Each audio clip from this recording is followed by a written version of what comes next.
screaming my name, but they holding back. They wanna say they hate, but they know it's cap. I ain't play no games, I just do that's fact. And I don't feel no shame, it's a mood you lack. I go crazy, nah, but I ain't lazy. Track after track, I work on this shit daily. Pass me the jack, right as fuel, got me hazy. About to unpack all these dreams I've been chasing.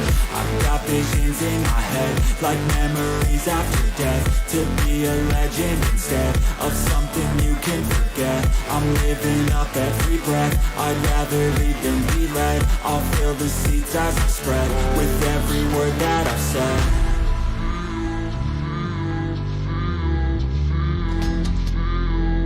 How's it supposed to feel?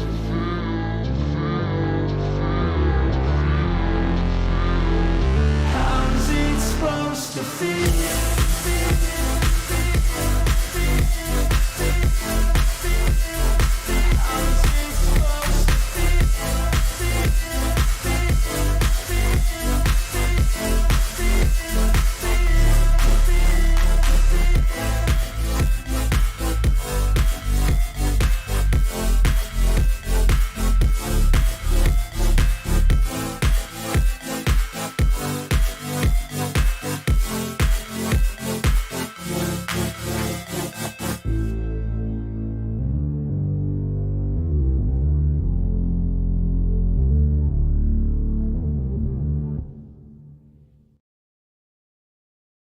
We'll do it live. Okay.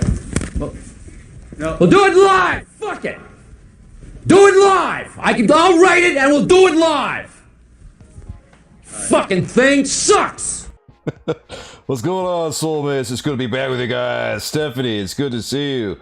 Will, it's good to see you. Lady Astrid, nice to see you too. And all of our new people, it's good to see you too. Looks like D-Prom, I don't think I've seen you before. Nice to have you here. Bob from Ontario. Talking smack about Gorr over here.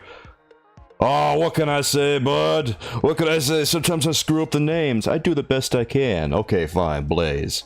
We'll call you Blaze, then we'll call Blaze the Bandit, just Blaze the Bandit. Will loan his account to you. Hey, what's going on, Dark Soldier? It's good to have you here.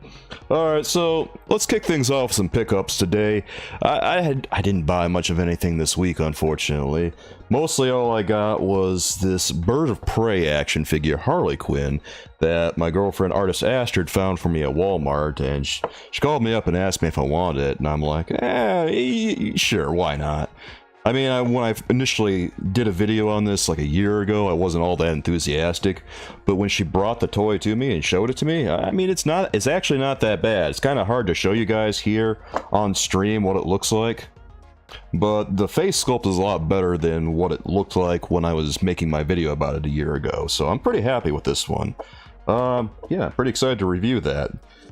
We got a few new reveals to go through as usual. As everyone knows, Gorr the God Butcher was revealed. $29.99 over on Amazon, and that's got everyone talking now because he's just a standard Marvel Legends release. I don't want to say too much. Let's take a look at him for all the people out there who have not seen him yet. I imagine there's a few of you. Let me pull up a picture real quick. Actually, I've got a few pictures for you guys to look at. Let's go over to our window view. Okay, so here's Gorr the God Butcher, guys, and this is what you get with the package. Right now, this is an Amazon exclusive for the next month, and what's going to happen is that he's going to become available everywhere else in October.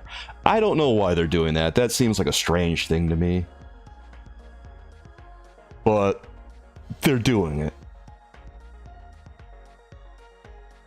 Okay, what's the big difference for a toy price $29.99 compared to an $800 one? Well, you know, there's a lot of differences. Size, about $770 also. That's a difference. I mean, it's for some people that's just a drop in the bucket, but for a lot of other people, whoo! Oh, Lady Astrid coming in hot. About $5 in plastic and advertising. Yeah, that's... Honestly, that's kind of accurate. The plastic, it's infamously cheap.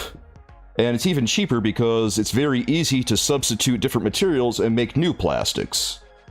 Hence the price of it stays pretty low. David, he says he just got a deluxe Thanos for 30 bucks, Toxin for 30 bucks, and a year later a regular size reused Legend is 30 bucks, and it's crazy. Yeah, this is kind of what I've been warning you guys about. Like, I think Hasbro is just gonna charge whatever they think they can get away with, and we're gonna talk about this later in the stream. We're gonna have a little chat. We're gonna have a round table. We do that on this stream. We're going to have a round table with all of our channel members, and we're going to talk about, you know, the price of Marvel Legends and what is happening, what is going to happen going forward. Well, why not invest in 3D printers? You get all the toys you want for free. Well, you know, there's an ethical issue if you're into that sort of thing, for one. But if you just want something that isn't being made anymore, I guess go nuts if you have one. I don't know. There's plenty of people who do the 3D printing thing. And Astrid would like to buy a bag of action figure joints. Oh yeah, that's right, because you do a lot of customs, Astrid. Hey, Rewind, how you doing, dude? It's good to have you here. Yes, Stephanie, that is also a thing. So let's talk about Gorr at face value. If you're not familiar with the character, he looks like an okay action figure. The thing of it is if you actually know who Gorr is, you recognize there's a bunch of things not quite right off the bat. Because Gorr over here, let's look at another picture. Let me show you guys another view of Gorr the God Butcher. Okay, so here's another view of him. And he comes with his Necroblade, that's cool. He comes with a couple of head sculpts that are both accurate. They look really nice on Gorr. He almost looks like, you know, a Twi'lek from Star Wars, now that I think about it. But regardless, he's like a combination of a Twi'lek and, what is it? Voldemort. That's right, Voldemort. So the head sculpts look good, and then the symbiote he's wearing, his robes look really good. But then you get down to the feet and the hands, and things are not quite right, because Gorr the God Butcher has recurved legs like an animal. Like a dog or a cat, you know? A toilet? No. A Twi'lek. You know, the aliens that have the head tails. Gavin. Gorr the God Butcher has recurved legs, and what they've done here is they've just kind of ironed out his feet so that they look very flat, and they're not quite humanoid, but they're also not quite right either. He should have a second joint in there someplace to reflect the look of them, kind of like how Blackheart has a second joint on his feet. If you guys ever had the Blackheart action figure from the original Toy Biz Marvel Legends, he had recurved legs, and that's what Gorr should have here. And then there's also the fact that his hands are all jacked up. Gorr only has like 3 fingers, really. And then he's technically got a little pinky on the side, but it's sort of a dew claw, but not really. Like, it works, it's just kind of awkward looking. And it kind of looks like he only has 3 fingers altogether, and, you know, also his thumb. Rewind says, the guy looks like the blue alien from The Fifth Element. I have not seen that movie in ages, Rewind. Couldn't tell you. Average YouTube commenter he has. Yes, exactly. That's pretty much it. They kind of took his design and just ironed it out, so it looks like he's got feet like a monkey does. It looks kind of wrong when you know who Gorr the God Butcher is. The body is very obviously reused. I can't pinpoint from where. Some people were saying like Hercules or something. I was looking at it and I thought that it's probably just a kit bash of multiple different parts. But if anyone knows who's got the body, go ahead and just say it in chat. Dude is eventually going on sale. Can't imagine here in Mexico, a whole massive horde of people desperate to get him full price. Yeah, I can't imagine people are gonna like spend 30 bucks on a Marvel Legend. You don't know who Gorr is? Well, there's lots of videos out there. There's also lots of comics. You can always find out who Gorr is.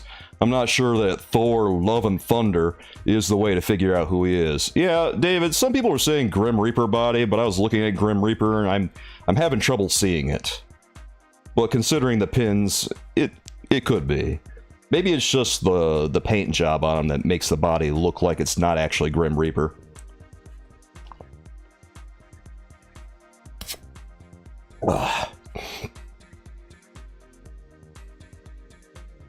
Gavin, for $40 I can get the Spawn Violator who has recurved legs. Yeah, exactly. This is what we're going to have to think about going forward, you know? 30 bucks for this versus what? You spend an extra $10 for something from McFarlane Toys, or even at the same price point of $30, you can go to Marvel Select and see what they have to offer.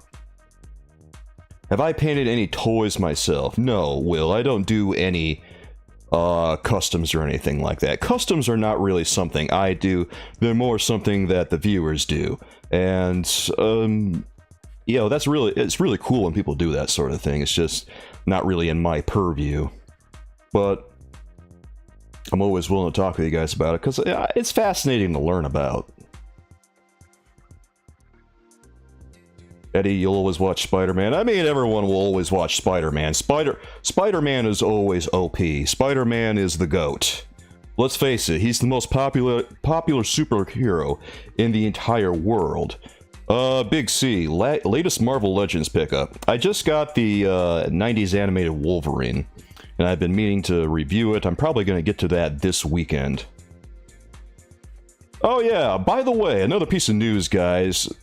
If you go to Walgreens, apparently Walgreens is starting to liquidate their Marvel Legends for $2.50 a crack. And Andre over here says that Baron Zemo's a peg warmer. Yeah, people don't really know who Baron Zemo is outside of what they might have seen in the MCU, and the design wasn't present in the movie, so they see the design out in the wild. No one knows who he is. But yeah, I would really love to find a Baron Zemo out in the wild for like $2.50. I would be into that. I could do that. For $2.50, absolutely, I'll buy him. $2.50, I can't believe that. And also, yeah, David, Marvel Select Juggernaut, look at any of the large Marvel Select action figures. They're all the same price. They're all $30 compared to what we're getting with Gorr here. And I made a video about this. I'm still editing it right now. And I tried to, I looked at all the positives, yeah, as usual, I looked at all the positives, but then I had to focus on the negatives because, you know, that's what you do when you're reviewing toys. You have to talk about the positives and the negatives. It isn't all just one big hug fest of sunshine and action figures. Spider-Man versus Batman movie. You know, Eddie, with the way that Warner Brothers Discovery is handling the DC license, we might not have to wait very long for that to happen. Boy, they are really dropping the ball. Rewind says you can use Prussian blue. Oh my god, Will, what have you done? Have you gotten into Rewind's head and informed him of the Prussian blue fixation? Have you told him about my magnificent colors? I used to run an art channel before I did this, and that's what everyone's talking about when they keep talking to me about Prussian blue, man. A 616 Executioner. I actually don't know too much about that character. That's one of those characters I'm just not familiar with. Yeah. What did you find out about the Prussian blue, Rewind? Yeah, Gavin, the Marvel Select Immortal Hulk. $30. Really nice action figure. Meant to get one, never got around to it, but I'll just wait for it to get re-released because that's what Marvel Select does. They re-release action figures every so often, so it's not that big of a deal. Big C, most anticipated new figure is probably... Ooh, I'm pretty stoked for Deathstroke. Other than that, Gorilla Grodd that we just saw from Page Punchers was pretty cool. We're going to talk about him in a minute. A Gorilla Grodd from the new Page Punchers wave is actually my favorite one, I think, of the whole bunch. Followed by maybe Heatwave? I don't know, there was a lot of strange designs from the new Flash series of Page Punchers. But I'll show you guys in a second because I've got some images for those pulled up. Is anyone here actually excited about Gorr, I wonder? Like, Astrid says he looks pretty cool. Is anyone actually going out and pre-ordering Gorr, I wonder? I did notice over on Amazon that he was a #1 bestseller. Yeah, Rewind says pass. Yeah, David, I like the new Page Puncher stuff too. My Type of Life, I am not getting this. I'm just curious because I did notice that this was a #1 bestseller on this, and I know there's got to be a lot of people out there buying this one. Another thing that people were really concerned about, so I noticed online, I waited a day to make my video, and then I noticed that, doesn't Gorr have Sleepwalker's head? Does he? I didn't think he did. Does he, Dom? Oh, I didn't even, if he did, I didn't even notice, because I don't think he does.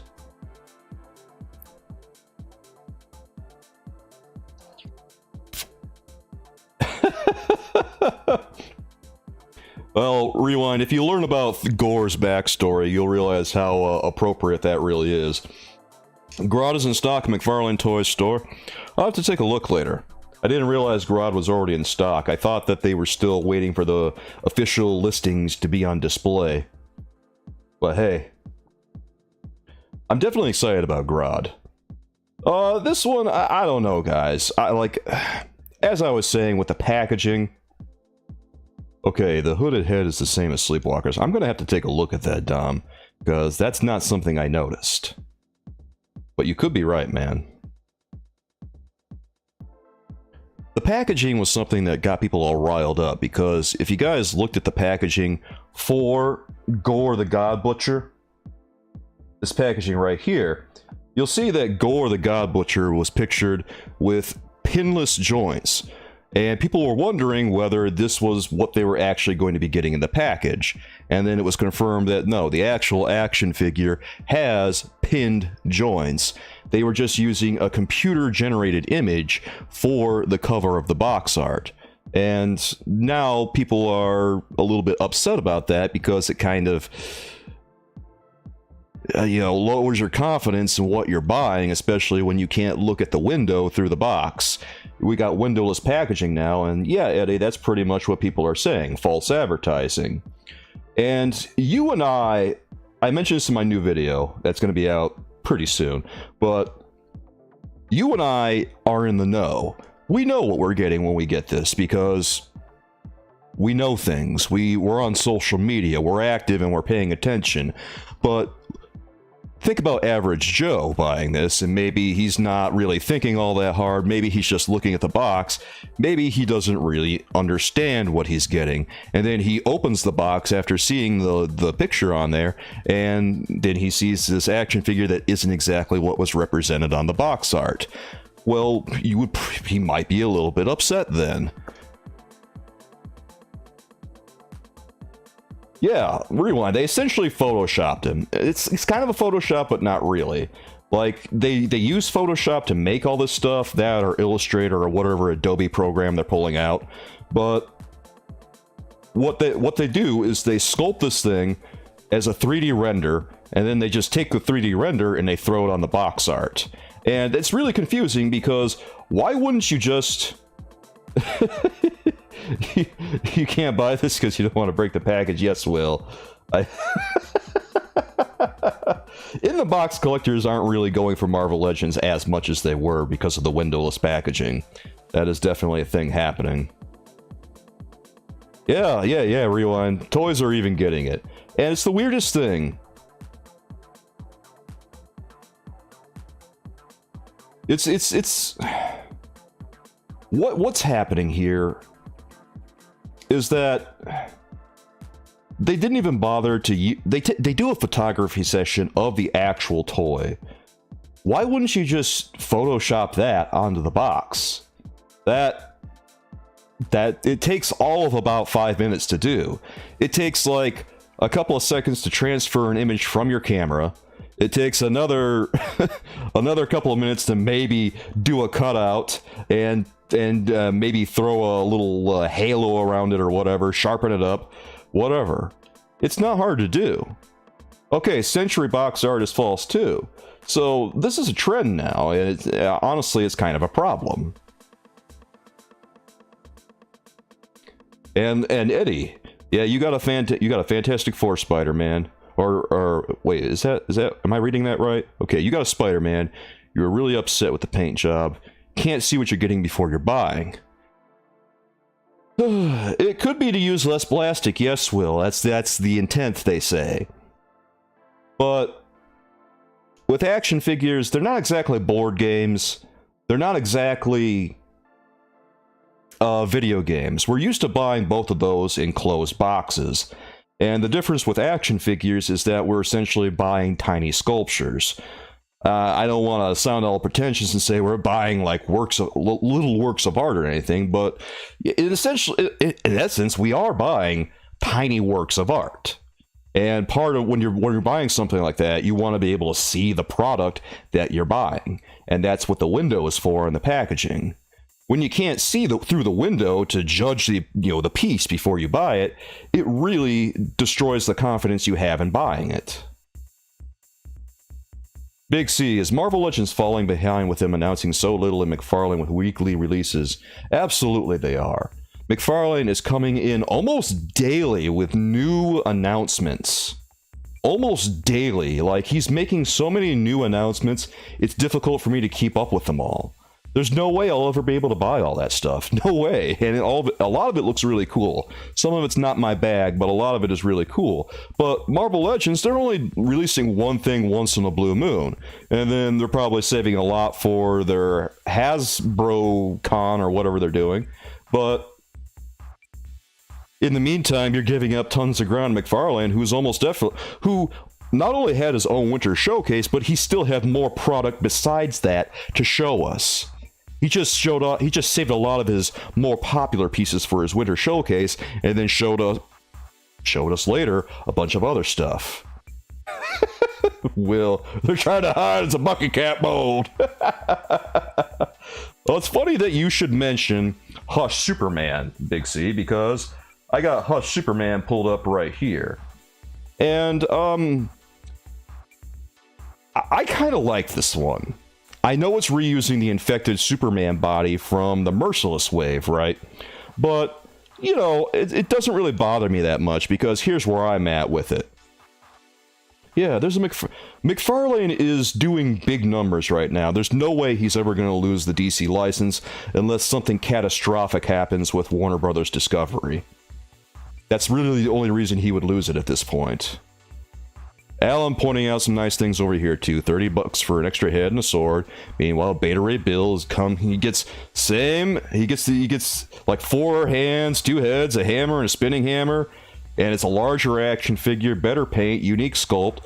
I mean, you guys gotta... people are gonna start wondering. It's pretty much at the point now where people are looking at Marvel Legends, I think, and Hasbro might just be hoping that people don't think about what else is out there. I don't know what the end game is here. Hush Superman. Okay, rewind. Hush Superman is Superman from the Hush storyline from a Batman comics back in 2002 and 2003. And what happened here was that Superman was taken control of by Poison Ivy, and Superman, because of that, started attacking Batman, and he had to find a way to take Superman down momentarily without, getting killed by Superman over here.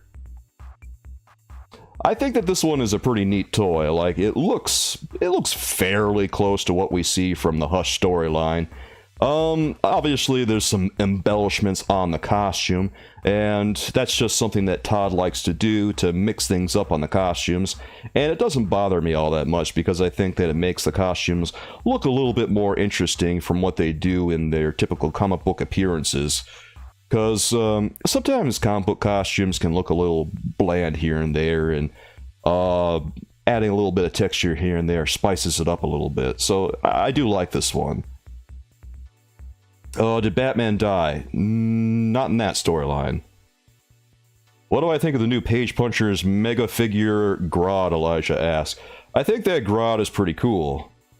I'm not leaving you hanging, Rewind. I told you Batman didn't die, bro. Batman's still alive. Batman's not going anywhere. I think that McFarlane absolutely can make Sandman action figures, Andre. Actually, he might have something in the works. I would not be surprised in the least to see him put something out.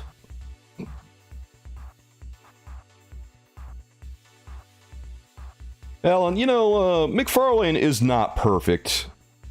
let's not mince words there. They're not perfect, but I think the point is that they're obviously not resting on their laurels.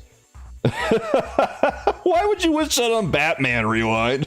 Why do you want Batman to get thrown in the sun? Of course that didn't happen. McFarlane is not perfect, but they are producing a lot of new sculpts, and when they reuse things, more often than not, it's because it's a character-specific mold. Like, they might reuse the same mold for Batman or Superman, but you don't see them, usually at least, reusing the same body across multiple characters. The only instance I can think of where that has happened is on the Flash action figures, where you see the same body used for Wally West and Barry Allen and Reverse Flash. But on some of those, it kind of makes sense because, you know, it's, you know, Flash versus Reverse Flash. What are you going to do? Reinvent the wheel for Reverse Flash? Probably not. Where is Mr. Freeze? That's a good question, Big C. I have no idea, man. Alright, you guys are asking about Grodd. Let's take a quick look at Grodd over here. I'm going to show you the other page punchers, but this is like the big one. I think that this one is the one to get from the new page punchers wave from DC Direct. I did not expect to see another wave of page punchers so quickly because they just announced the Injustice stuff with Batman and Green Arrow. But here we are with a whole nother wave of Flash characters. And this one is a Flash-based storyline. It features the Flash, the Atom, Captain Cold, Heatwave, and Gorilla Grodd. Rewind, page punchers are a new wave of, or a new line of toys from McFarlane Toys. It's under the DC Direct brand, and they include a comic book with each action figure, like they used to do back in the day, when you had DC Multiverse toys, or not DC Universe toys rather, and Marvel Legends way back when, they would include a comic book with the action figure. And this is getting back to that. Now, the crux of this is that it looks like it's the same comic book with each action figure, which is a huge L from my point of view. They really need to have different issues. They need to have like a mini-series with these toys, or they need to have just a line of random characters and include separate comic books with them. Because if it's all the same comic book, there's not a lot of incentive to get each action figure in the wave. Hey, what can I say? It was like 20 years ago, Will. What else am I gonna say, bro? Back in the day. It's 20 years ago, man. Come on. Oh, David, is there? Oh, man, I can barely keep up. I'm gonna have to, like, just do... I gotta pump up these videos, bro. Big C, did I get Azrael Batman? I want you to know, guys, that I tried. I legitimately tried. I tried. I was gonna send my girlfriend Astrid to go over to Walmart, because she's got a Walmart near her, to pick it up for me. But then, I bought it, I got my confirmation, and then I got a text from Walmart the next morning that they substituted my order, bro. And instead of Azrael Batman in the order, they decided to just throw Unmasked Shriek in there. It's like, why are they substituting anything? I contacted customer service after that, and I complained. I told them, dude, this isn't like food. You can't just substitute any old thing in this order. I'm a professional toy reviewer. Accuracy matters. It was wild, but I got a $10 off coupon out of it, so I guess it all worked out. All right, rewind. Azrael Batman is a character from the storyline called Nightfall that was written from the early, like, 1992 up until like sometime in 93 or 94, I think. And what happened was, it was the first appearance of Bane, and Bane broke Batman, and Batman, because he was injured, had to be replaced by someone, and Azrael, it was his replacement, Jean-Paul Valley. You read it? Really? Why? You just trolling me over there? Oh, for God's sakes.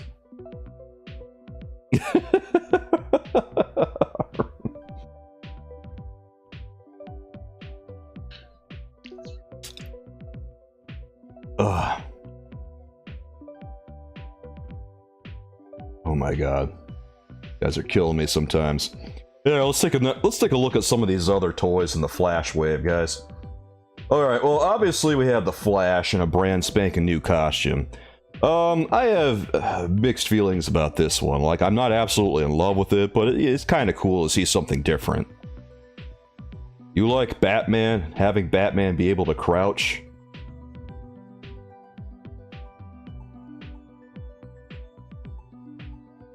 Are we really knocking on, like, DC Multiverse's articulation right now? I'm gonna be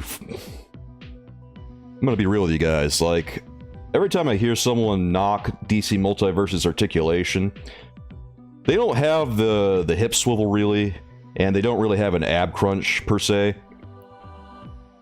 But this isn't the 1990s anymore. Articulation on DC Multiverse is overall pretty good. In a lot of cases, they have better hip movement than Marvel Legend does because of the quote-unquote rubber diaper that they wear.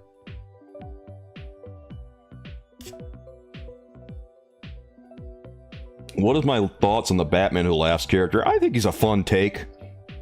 I think he's kind of cool. Like a combination of Batman and the Joker. That's a pretty scary combination when you get down to it. It's such a simple idea, but then when you actually see it, kind of terrifying to look at. He's a scary, scary character, man. Yeah, this one isn't my favorite Flash action figure. No, his accessories are a diaper. He's wearing a diaper. Rewind. Alright, let's go over to the Atom. Stephanie, you said you were really excited about this one. This is one of the ones I kind of like, too. I'm not really a big fan of the Atom's traditional design, so I look at this one. I think this one's pretty appealing. D. Seems like collectors complain about trivial little things instead of the bigger problems that they should be worried about. It's, you know, when you critique action figures, it's kind of your job to talk about little things if you notice them. And also, what's little versus what's big is kind of subjective. Because what's little to you is kind of a big deal to someone else.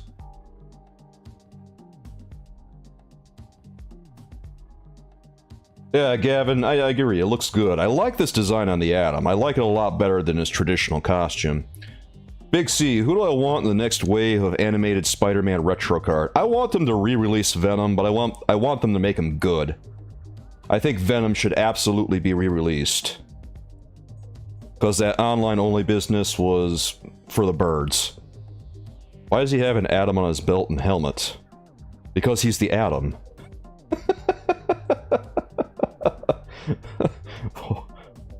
Why do you think, bro?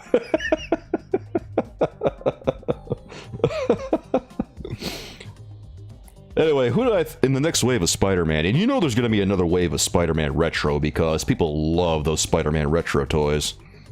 What do you guys want to see? Like, it isn't all about me. What do you guys want to see most? Is his government name Adam? No, his real name is Ray Palmer. His name is not Adam. Unfortunately, rewind. But off the top of my head, I would like to see, like, Tombstone, Venom. Well, that's what I like to see. I want to see Dr. Octopus. That's an obvious choice for sure. I would like to see a really nice standard Daredevil. Maybe a redone Black Cat. That would be cool too, because a lot of people were telling me that the last Black Cat wasn't all that great. And then I think I'd like to see a Human Torch. Because Human Torch is one of Spider-Man's best friends, along with Daredevil and Black Cat. And also, I'd kind of like to just see them re-release the Renew Your Vows Spider-Man in the Spider-Man Retro line. That seems like an obvious slam dunk. It seems like the easiest W you could possibly have. Just do that.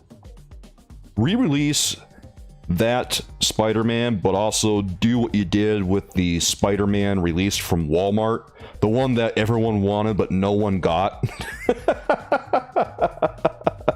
And I think we'll have something. Crossing your fingers for a Danny Ketch Ghost Rider. It'll probably happen sometime, Gavin. I mean, let's face it, we're going to see Danny Ketch at some point. My favorite Ghost Rider is Danny Ketch. Now, obviously, his stock in the Marvel Universe is not as high as Johnny Blaze, I don't think, because of the Ghost Rider movies, even though they were terrible. Oh yeah, indeed, the Toy Biz Blackheart is one of the best Marvel Legends ever made to this day. Like, to top that one, you really have to go out. And Hasbro still hasn't made one. I don't know if they want to make one. Like, making a good Blackheart would require a new sculpt. It would require a new sculpt. There's nothing you can really substitute and reuse for that one. Is there a figure for the new Ghost Rider? They just released a retro card Ghost Rider Rewind. And it's $29 or $28? I don't remember. Well, point being that it's available now if you want it. And it doesn't come with a motorcycle or anything. It comes with an extra head. It's a repaint of the 2015 Rhino Wave Ghost Rider.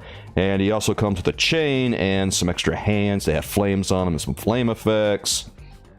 Yeah, Big C, I'm all about re-releasing action figures that were popular. Or re-releasing action figures that are going for big money now. Like, there's no reason not to do it. Obviously, people want them. So the most obvious move in the world to me would be just re-release them and collect bank, baby. It makes good sense to me. Oh, the dude that drives the car. Yeah, we're probably going to hear something about that HasLab when Hasbro does their online Toy-Con thing. God, I can't remember what it's called. HasCon? Big C, I'm all about that Green Goblin. God, I'm getting tongue-tied today, man. If they re-release that, I will be all about it. And if you guys want to see it, I'll be sure to get it at some point.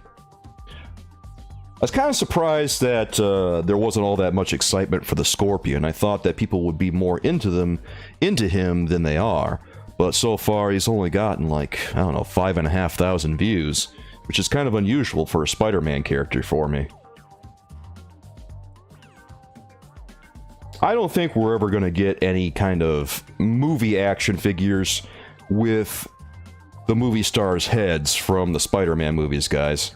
I don't think it's going to happen.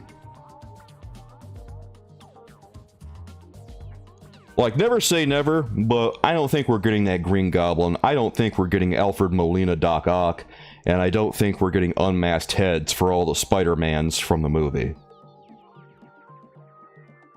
I don't want to be the guy to rain on everyone's parade here, but I'm just saying, temper your expectations, and don't be surprised if it doesn't happen. Anyway, let's look at the last couple of page punchers here, guys. Who do we have here? We've got Captain Cold. This is our first Captain Cold action figure, and Captain Cold is one of the toys that I've been wanting to see for a while. This is not like the Captain Cold that I really wanted to see, but it's nice to have. It's a kind of a cool design. I'm hoping that they do like an actual Captain Cold at some point in the real future, or the near future. I would like to see Captain Cold just done in his standard comic book getup. Does Robbie Reyes have a figure I can buy now? No, he does not, Rewind. Robbie Reyes will probably be part of the HasLab. And we'll see that at the end of the month, I think. I suspect that's what's going to happen. Yeah, the Captain Cold design is kind of weird for me. Like, Captain Cold is a really cool character, guys, and if you don't know who he is, Captain Cold is more powerful than Mr. Freeze. A lot of people don't realize it, but it's the case, and it has to be the case because Captain Cold fights the Flash. He has to have the kind of technology needed to slow down the Flash and deal with his powers. And Mr. Freeze even admits that Captain Cold is more powerful than he is, by a great magnitude. And also, Mr. Freeze is not terribly concerned with lots and lots of freeze tech compared to Captain Cold. Mr. Freeze kind of has a one-set mind on trying to cure his wife, I think. Andre says, I thought maybe Andrew Garfield was locked because of some legal stuff, but SHF just showed him. Yeah, SHF, it looks like, is going to great lengths to get those Spider-Mans out. And more power to them. I'm not sure Hasbro's going to bother. Rewind, you're building a shrine to Robbie. Gonna have a... Rewind. You're just gonna lay food out for him? I think this is what you call an altar, man. You're gonna build an altar to Robbie Reyes. Are you gonna start praying to him? Are you gonna pray to a toy, bro? Are you turning a toy into an idol? Oh god. If you do, you gotta make a video out of it. Gavin, Jared Leto has no restrictions. Release the morb. You know what? You know what? I want a Morbius. I don't care what anyone says. I want a Morbius. The movie was terrible, but I want to see that action figure yesterday.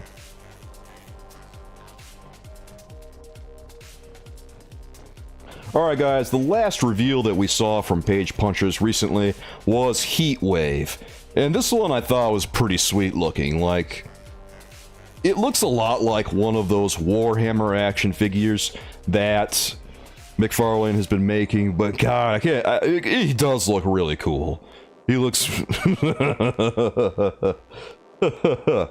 Oh, I don't know. The paint job on this one, all the details look really cool to me. This is one I might get. I might wait for it to go on sale. I don't know yet. Like, the whole wave for me is kind of... It's okay. I don't know that it's necessarily something that I want to have. Flash can run fast enough to dodge bullets. D, what happens when the Flash deals with Mr. Cold, or Captain Cold rather, is that Captain Cold has a freeze aura, or a cold aura around him that slows down the Flash, so the Flash can't run anywhere near as fast as he can otherwise. So when he gets in close proximity to Captain Cold is able to deal with him more easily. Well, he is the Flash, so he moves a little bit faster regardless, but it isn't insurmountable to Captain Cold anymore. Hey, Master, how you doing? It's good to see you, dude. How's life treating you over there?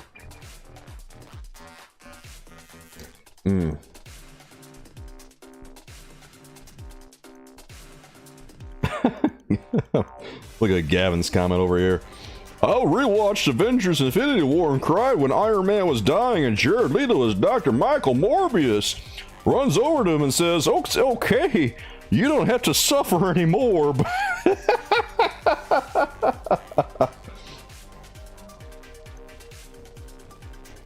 Master, I'm glad that you've had... I'm glad it hasn't been too bad, just a busy week. That's like the best kind of week, dude.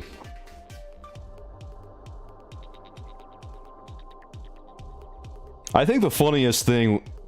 Actually, Andre, I think the funniest thing would be if there was a HasLab Morbius that was launched, and it got funded, and then because of that, Sony decides to re-release the Morbius movie in theaters again, and then people don't go to see the movie at all. That would be the absolute funniest thing that could happen. Because you guys remember that they released the Morbius movie back into theaters and no one went to see it.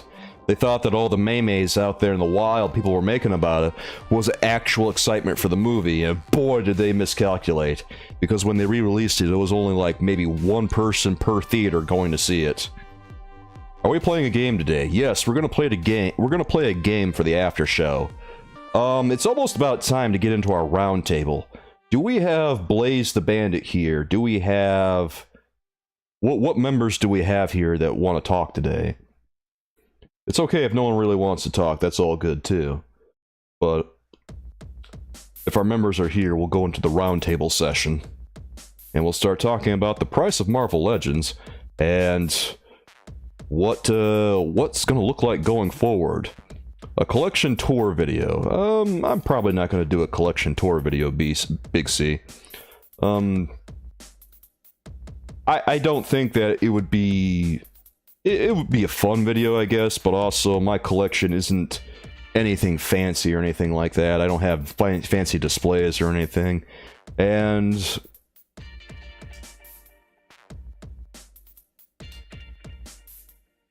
How do I put this? Like, I don't think there's enough numbers attached to it compared to talking about recent releases and doing reviews of toys and all that stuff. I kind of just show off my collection as time goes on, and it's relevant to the videos that I'm making. Like in some of my more recent videos, I showed off my old school Spider-Man Scorpion from the animated series toys that Toy Biz did way back when, and I showed off the Beast toy that I had from Toy Biz. Probably because they're all Toy Biz. That's not accurate.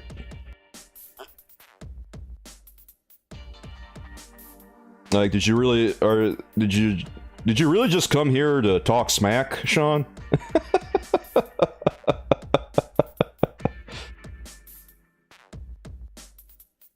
Rewind. I thought you did have a video of your collection. I sorta did. You literally have to ignore all my other content, Sean, so congratulations. Yes, you absolutely are wrong. You have no idea what you're talking about. The new Beast? No, that one was not a must for me. It didn't seem like there was a lot of interest in that one, Big C. Like, I made the video about it.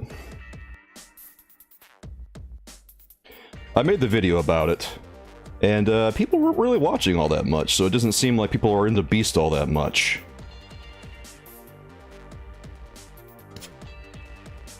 I have a collection that spawns... oh god.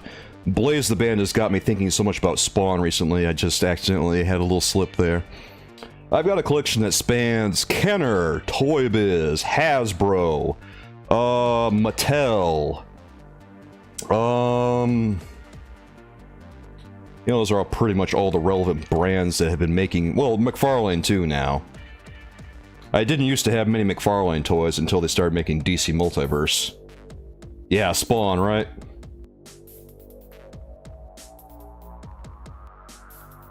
Obviously, Toy Biz made Marvel toys for the better part of 17 years, so obviously I have a lot of Toy Biz stuff. But I also have a lot of Kenner and a lot of Mattel stuff. Well, I have more Kenner than I do Mattel. Mattel was one that I didn't really like all that much. While they were handling the DC license, I had a hard time getting into it. Like, I go back and look at the toys, and some of them are okay, and then others are just really, ugh.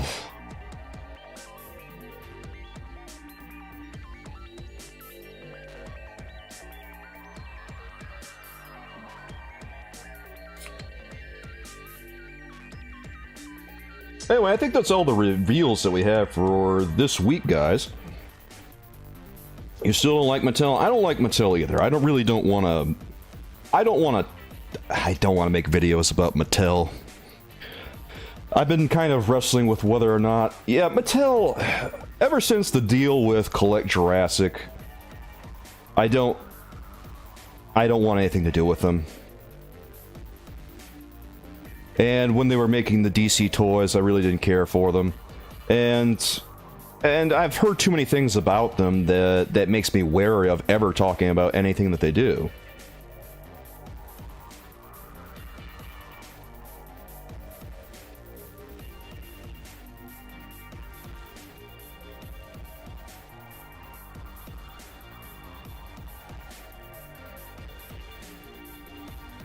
Now, you like Captain Cold, Michael? That's sweet, dude. I don't think Captain Cold's bad. I think Captain Cold's kind of cool. It's just that it's such a different design compared to what we're used to.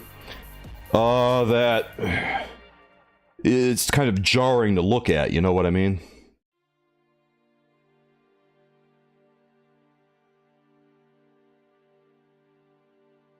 Eddie thinks that Mattel's toys just look bad. That's rough. Poor Mattel.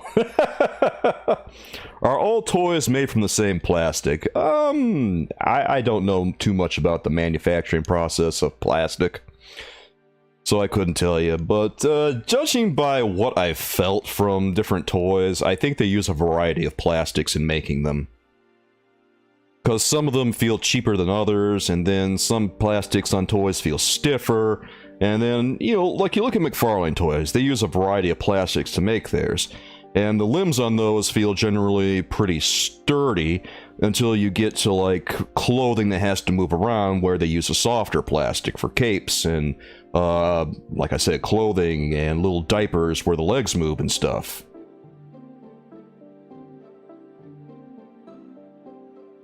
Michael, maybe you just wanted a Captain Cold. Well, I don't blame you for wanting a Captain Cold. Captain Cold is a classic Flash villain, and I was talking about how I wanted to see him pretty recently. Stop right there. I'm in. Thanks for subbing, Gary. Excuse me. Nice to have you here, dude. Alright, so let's talk briefly before we get into our roundtable. We're going to take an ad break at the top of the hour, guys. But once we do, we're going to go into our roundtable. And we're going to talk about prices. Whew, it's going to be a hot topic. It's going to be a whole hot potato. Do you know when the Walgreens exclusive Sentry will be available? You know, I always say this to people because I get these questions a lot. The Walgreens exclusives will be available at Walgreens whenever Walgreens feels like buying them. And that's kind of an unsatisfactory answer, but that's the reality of it. Walgreens has to buy the toys in order for them to be available. That's the beginning and end of it.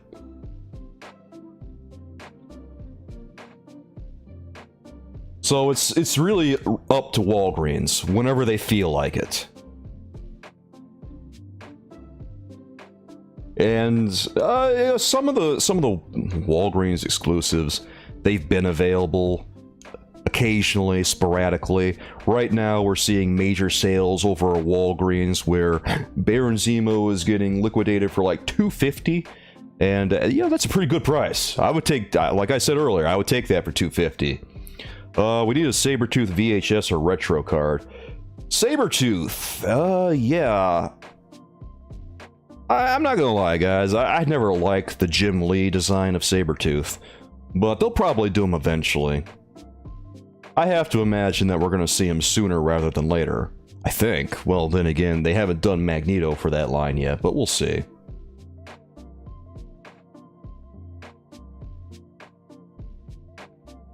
Spencer, you got the Moon Knight and Silver Surfer.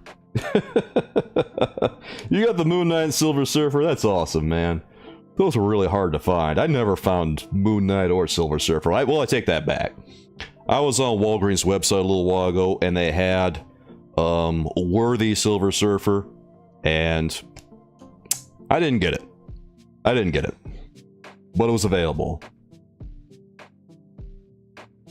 Can I buy this at Quickie Mart? Well, I'm sure if Quickie Mart existed, Will, you could probably find them. Did you like Jigsaw's Marvel Legend? Yeah, I kind of like that one. Usually when they use the suit design like that, it's not like my favorite thing, but I thought it looked okay on Jigsaw. I wouldn't mind getting a Jigsaw. I was really hoping that maybe I could get Jigsaw and Baron Zemo at the same time, but it's just never happened, and now, well, Baron Zemo, it's weird, because he was available kind of, but you had to ship him to the store, and shipping the Baron Zemo to the store was kind of stupid expensive. It was like $6 to ship him to the store or something.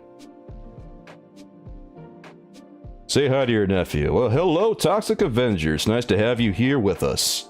I hope you're enjoying our little toy talk. Stephanie, I think the 4th Crime Syndicate action figure is going to be Power Ring. I can almost guarantee you it will be Power Ring. Judging by the outline of the box, I think that Johnny Quick is going to be an individual release. Oh yeah, I was just as surprised as you are, Eddie. They want to ship $6 to ship it to the store. Like, I was looking for that free option, could not find it. My mind was boggled. It costs money to ship it to Walgreens. Oh, it was so frustrating. I thought I was actually going to get a Baron Zemo, and, well, never happened. Big C, did you think Hobgoblin was a flop on the retro card? Yeah. Yeah, I did. I thought that Hobgoblin was a hot mess. Like, there were so many things wrong with it. It's like on the laundry list. Like, giving him the Bucky Cap limbs was not the best call in my book already, because the original Green Goblin and Hobgoblin limbs were more interesting visually. I heard that people were having problems with them breaking, so that's some kind of quality control issue they could have addressed. And other than that, he just didn't look like how he did on the animated series. He only looked like how he did on the cartoon superficially, with a orange and blue paint job like you saw on there. And also none of the chainmail that's present on his arms and legs. Ah, hey, he's got a few Spider-Mans, Batmans, and a few Ninja Turtles. That's awesome. What's Toxic Avenger's favorite toy over there, Rewind?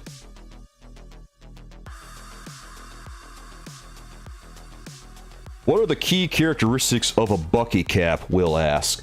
Okay, Will. Well, a Bucky Cap, essentially look at Captain America from 2012, and you'll know what a Bucky Cap looks like. You'll see kind of thin legs, and no butterfly joints. It's kind of hard to describe it, but if you go and look at the toy and look them up online, you'll know them when you see them. Okay, we're going to take an ad break right now, guys, because it's the top of the hour. I'll be back with you in just a second. Here we go.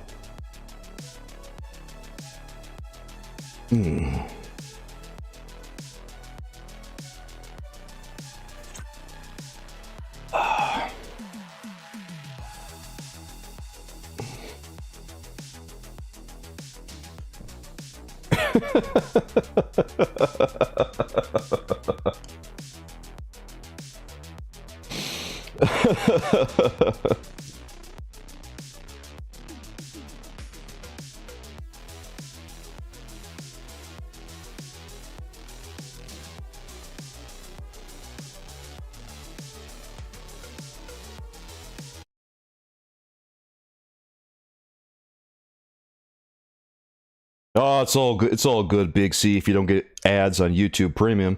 That's why YouTube Premium is there. I gotta insert an ad every hour, because you know how it is. Just gotta rake in that money. But, where were we now? I had to take myself a drink. Eddie says Hasbro's been doing a pretty bad job translating the animated characters to figures. I kind of like the lizard. I'd like to get the lizard. I made a video about the lizard a little while ago, and it did very well, so I wouldn't mind getting him at all. Excuse me. A little gassy after eating some pizza earlier. Okay, all of our members, I am connected on our general chat on Discord now. If you guys go to our members-only Discord and connect to the general voice chat, we can begin our roundtable. Otherwise, I'm just going to keep chatting with our viewers here.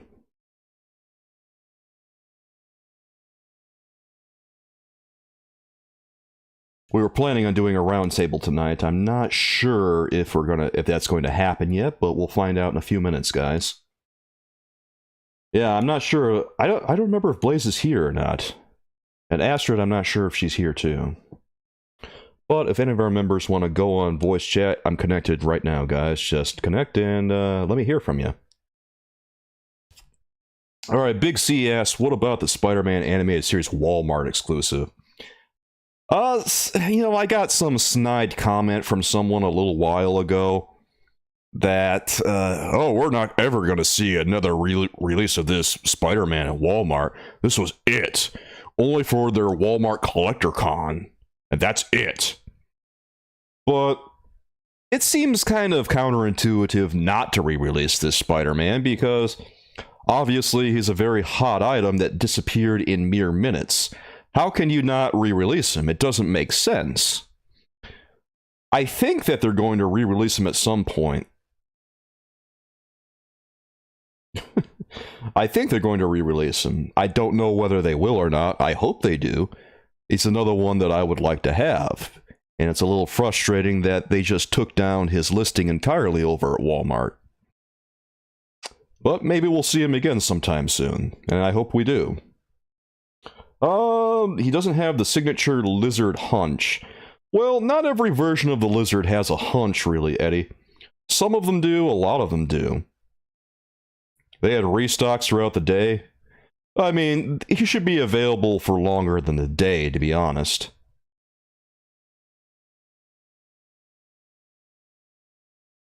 And if they had restocks of him on that day, I never saw them.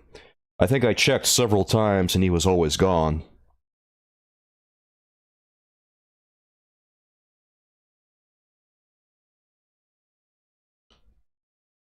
But I thought that the lizard looked pretty good.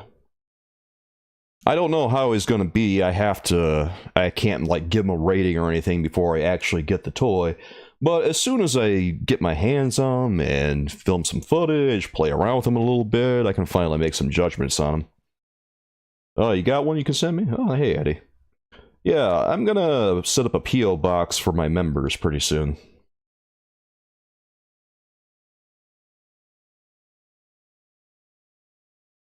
I know Blaze has been asking me for my P.O. box, and I don't have one at the moment.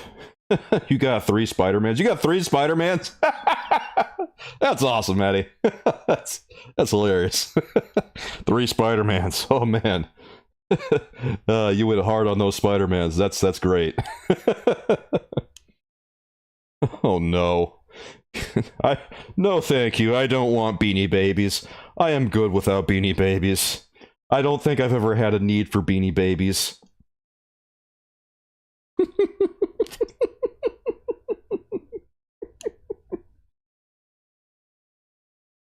Oh my god.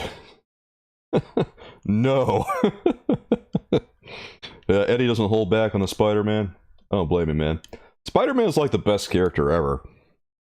Like, every single video that's gotten the most views on this channel has had something to do with Spider-Man almost. The only one that hasn't, I think, is Hulk.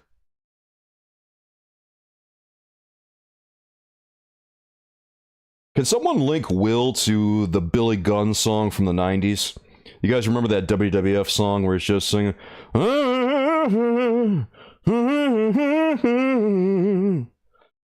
That goofy song? It's one of the dumbest songs I've ever heard in my life.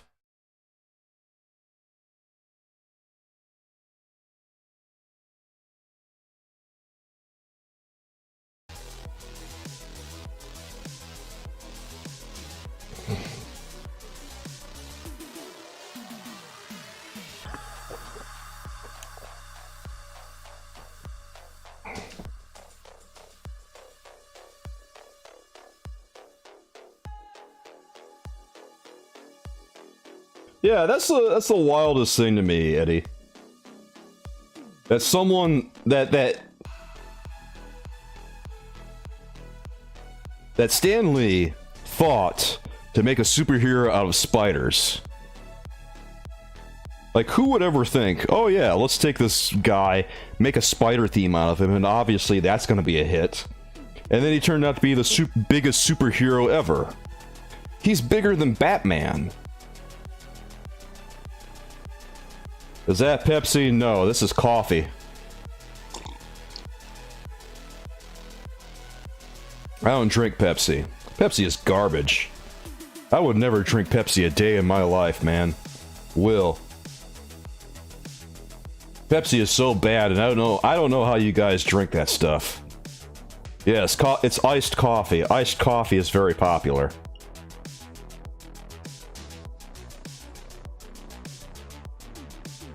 Also, I have a condition called geographic tongue, and when I drink regular coffee, it seems to exacerbate it a lot quicker than it does when I have iced coffee. So most of the time now I have my coffee iced. And I have a lot fewer issues with geographic tongue and stuff, because I remember drinking just regular coffee, like it would cause the condition to flare up and it would cause like a sore on my tongue and stuff. But I have my coffee iced and I'm pretty fine. This is great. Well, I'm not sure if any of our members are coming on, guys.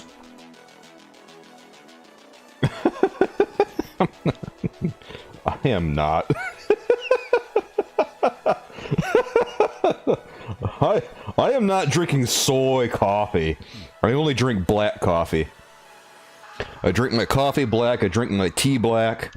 I don't add any of those weird creams or sugars or any of that nonsense to my drinks. Gavin, you're right, I just remembered. Dude, I have a old Batman videotape of Tim Burton's Batman that has a Diet Coke commercial at the beginning. And at the end, they have a can of Diet Coke with a Batman cape around it. It's like Alfred calling Batman to come back home or something.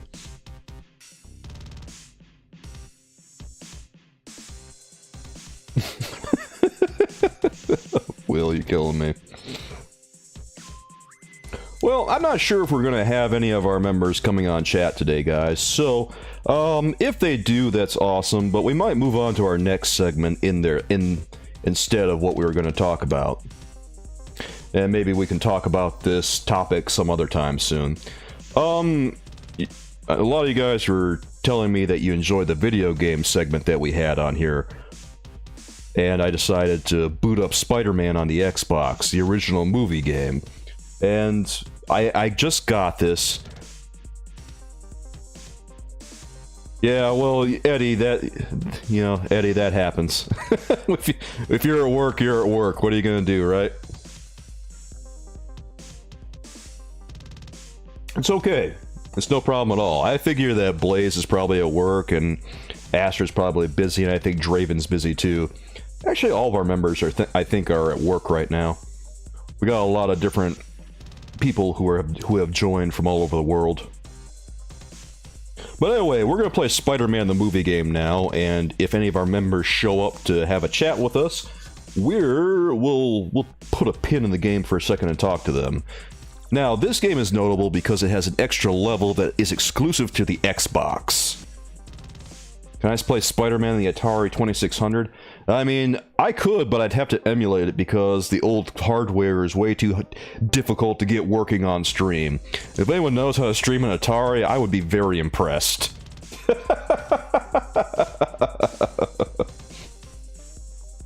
Here, I'm just connecting my controller.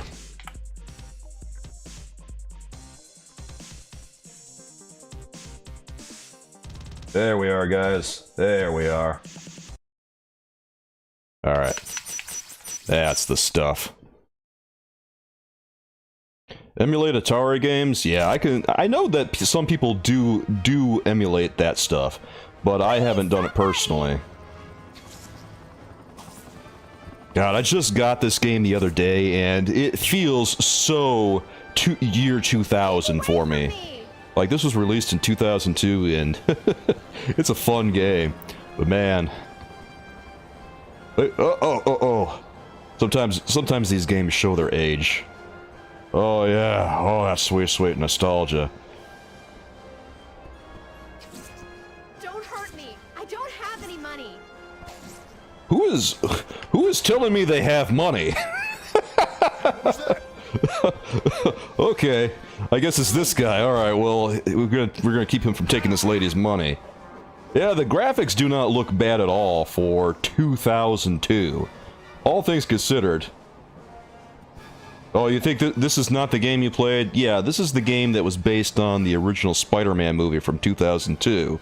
And it's one of the better Spider-Man games from the era. There were some pretty bad stinkers. But this one, all things considered, not a bad game. It's even got Tobey Maguire doing the voiceover work on it.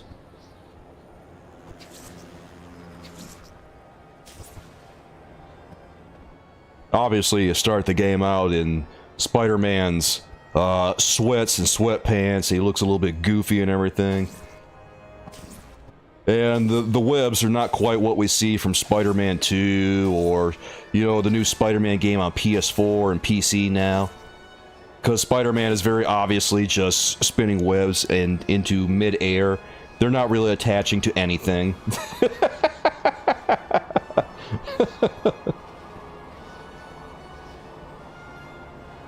Will, did I stream this on Twitch? No, I didn't. I never stream this on Twitch. I was talking with you guys last night while we were on our Twitch stream about, yeah, the human spider outfit, exactly. I'm trying to figure out where they want me to go. Wait. Oh, wait, I just figured it out. I'm supposed to go down to this level, I think. And then I need to turn around, but... turning Spider-Man is difficult. Anyone help me! Oh, it's crying to me.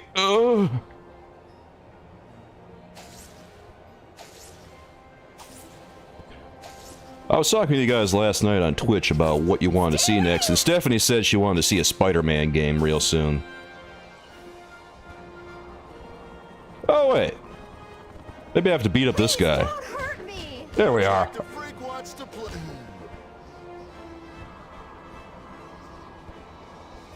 The webs don't attach to anything. Spider-Man, I missed the part where that was my problem. I love these old goofy games like this. Oh.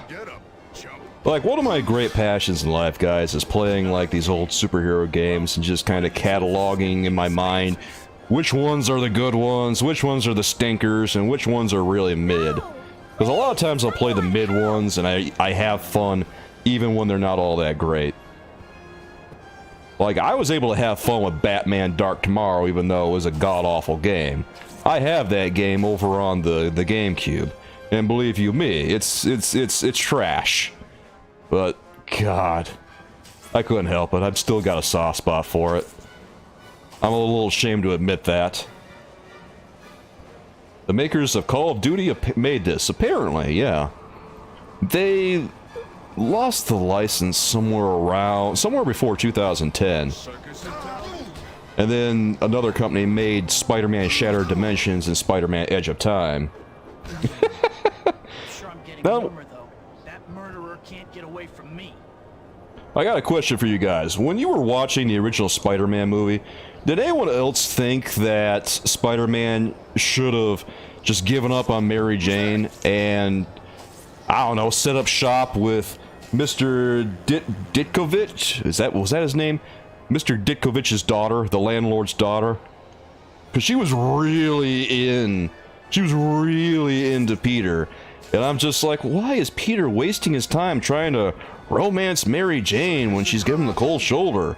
This lady's like there's a whole landing strip that she's laid down, and she's got the wands out. She's practically waving Peter in.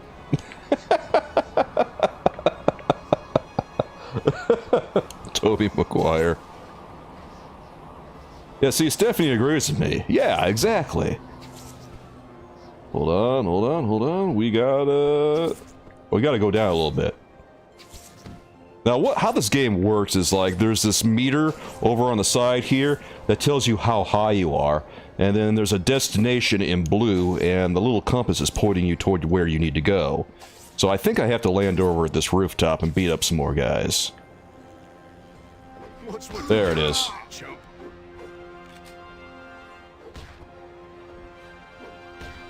Eddie. Jay. Dickovich. Oh wait, that was the level? That's how it ends? Okay. Jacker killed an old man earlier today. The killer's a skull. Where is he? I can't tell you. He killed me. What makes you think I won't? Oh! No, got you on a spike. Toby going hard, baby! Shipping warehouse. It's right on the river. That's all I know. Thanks. Oh my god!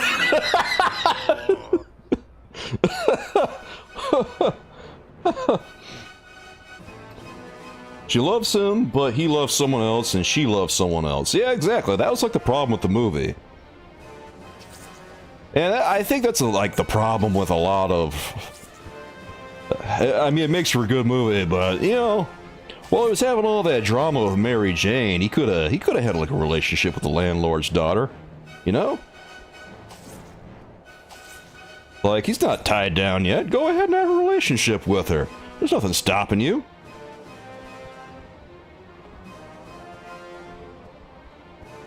Am I getting the century with... Oh, God. Is that what we're comparing it now to?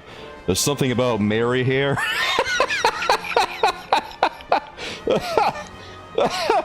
I kind of like the century. I know it's like another one of those action figures that's kind of reused parts and stuff, but I didn't think it looked too bad. I'm kind of into it.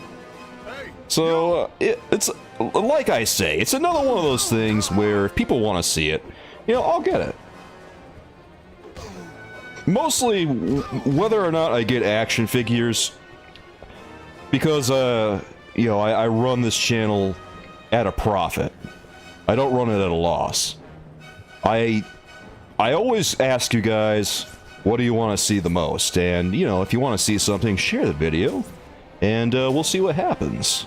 But sometimes there's just not a lot of interest in stuff, so I'm just like, okay, well, I guess we're not getting this one because it doesn't seem like people want to see it all that badly.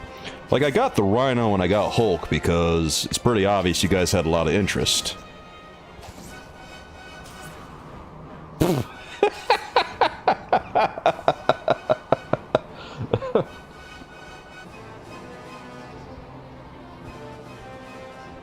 Rewind, you think he saw something in MJ he thought was special enough to pursue?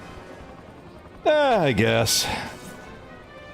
Maybe it's just that when I see a woman with a platter of cookies aggressively pursuing me, and you know, she's actually, you know, attractive in addition to having a plate of cookies, well, let's just say that I'm very easy to sway. Okay, I think I reached our destination. Here we go. Yeah. Hey, Blaze, how's it going, dude? I wasn't sure if anyone was going to come for our roundtable today, so I skipped ahead and started playing some Spider-Man the movie for everyone. Because I wanted to share this game with you guys. I just got it. I'm glad to see you, man. And this one has an extra Craven level.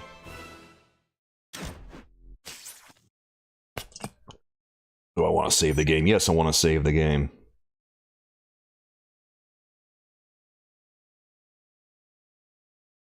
It's okay.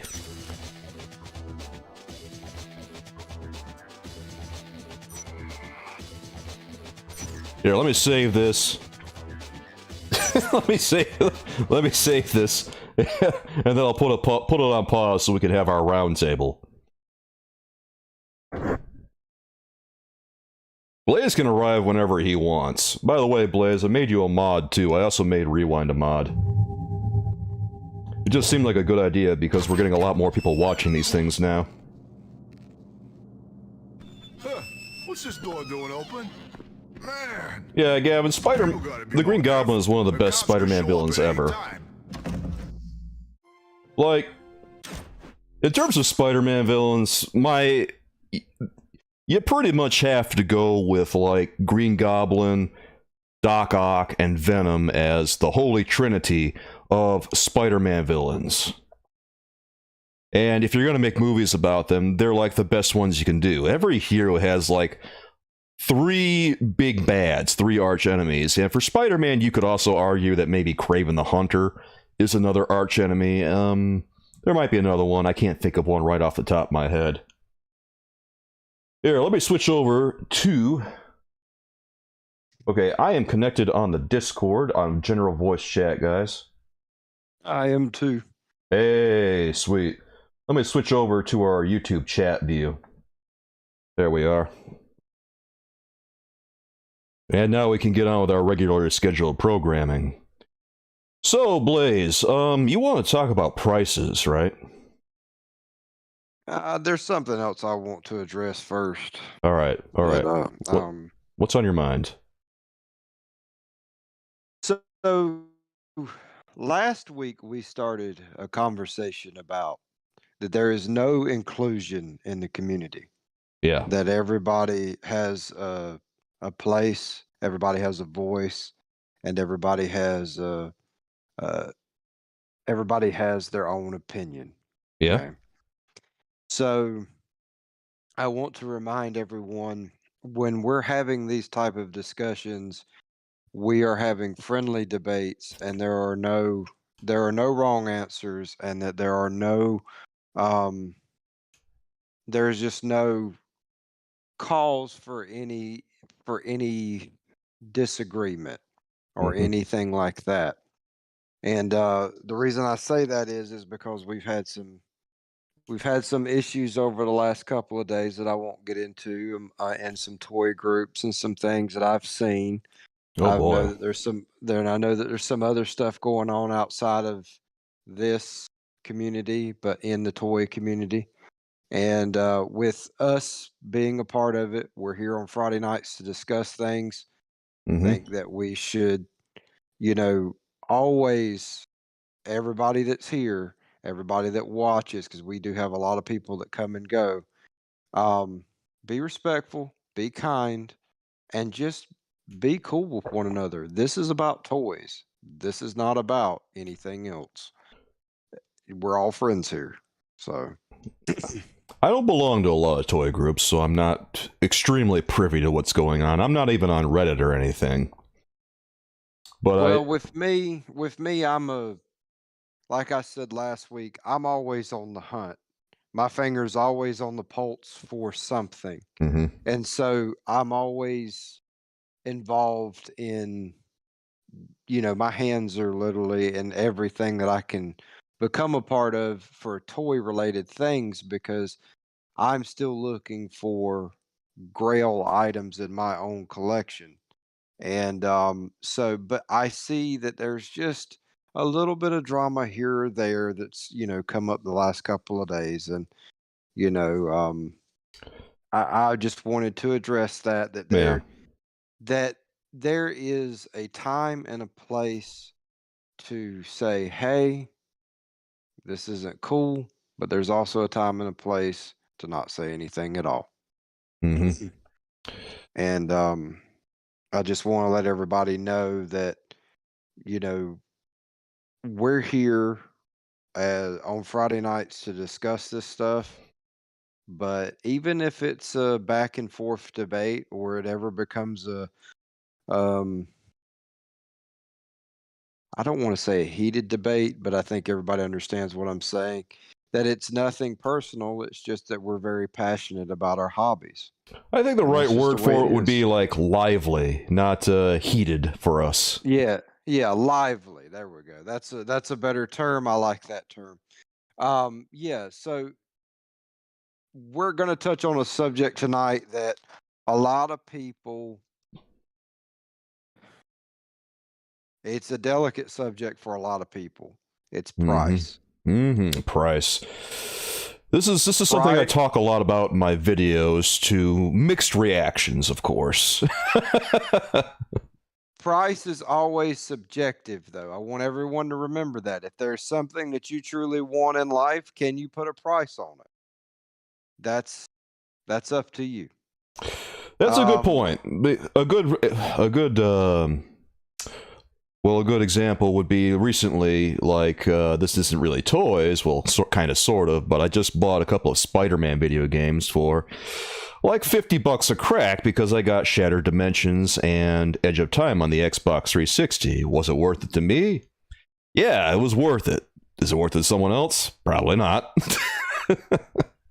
well, yeah. So again, price is subjective, and I think that a lot of people need to remember that when we're discussing this. But tonight we're going to discuss the $30 price point of Hasbro's Marvel Legends products.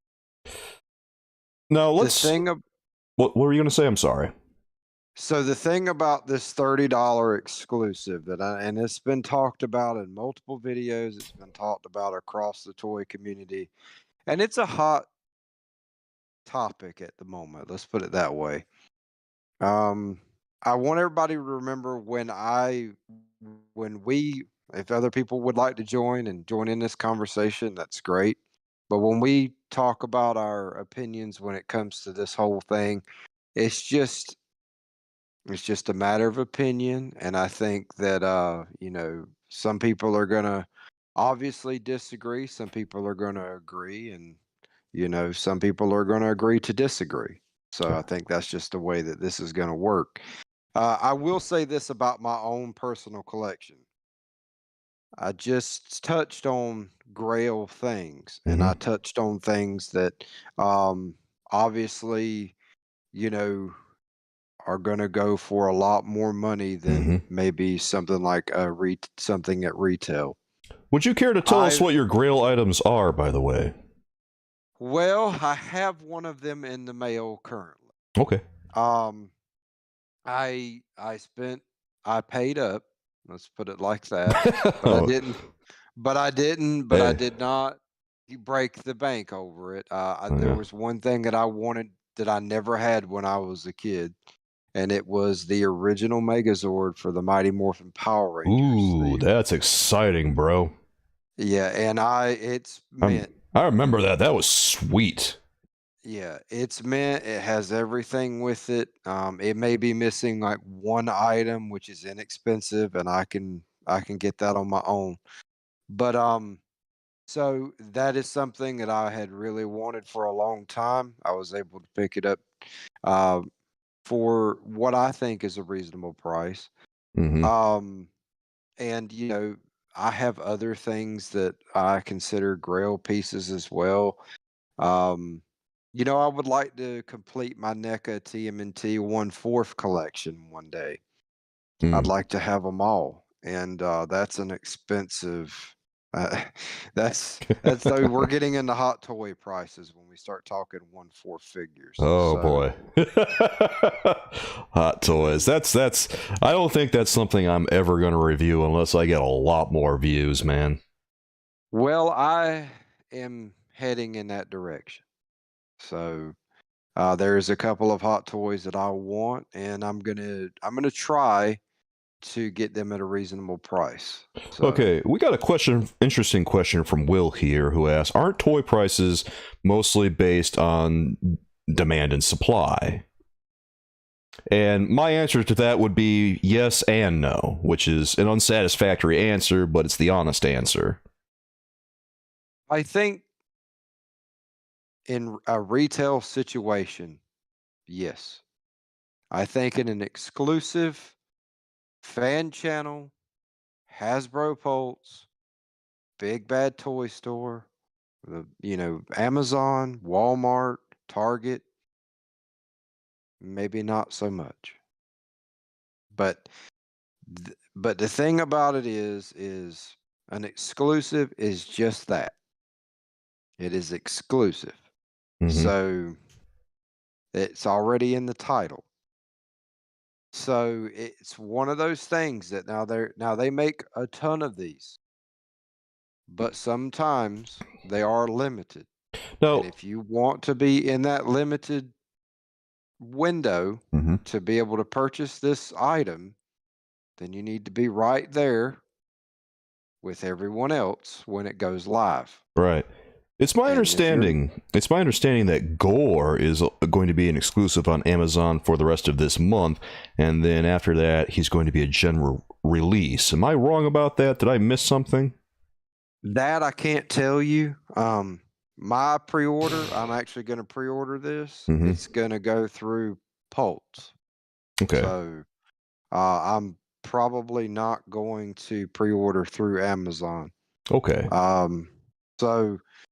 Or I will order it on Pulse if it is one of those exclusives that does not sell out.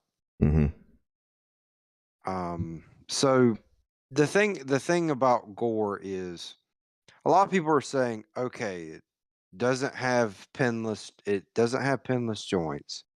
It's a body that's been repainted. So forth and so forth. Okay. Well, I get that. I totally understand what everybody's saying. But we've gone down this road time and time again with other exclusives that have been repaints, fan channel exclusives, Target exclusives, what have you. I mean, the retro carded wave for X-Men, I believe, was fan channel exclusive or Target exclusive. I can't remember. Gambit and Rogue, but they were straight up repaints with a little bit of redesign. Mm-hmm. I don't know about the retro card stuff. I know that the 90s animated VHS ones are Shop, Disney, and Hasbro Pulse only. Yeah, well, people paid, you know, on the aftermarket, they paid up. And in the store, they paid, I think, $25 for them. They were like $24, $25, if I'm not mistaken. I could be wrong. Mm-hmm. So I want to ask everyone, when we're thinking about this and we're talking about this, what's $5 more? You want this figure, what's $5 more? And I'm going to bring up an interesting topic here because I think a lot of people haven't put this into consideration yet. So inflation is a thing that exists in society currently. Mm-hmm. I mean, that's just the way it is. Now think about it like this. Would you rather drive around, let's say, 6, 7, 8 stores trying to find this figure? Or would you just rather pay $30 and have it show up on your doorstep? Because you're going to pay more in gas, depending on what type of vehicle you drive, than you're going to pay for that figure. I would, well, if it came right down to it, I guess I would rather pay the $30 and drive around aimlessly trying to find a Marvel Legend that I don't even have an assurance of seeing out there in the wild.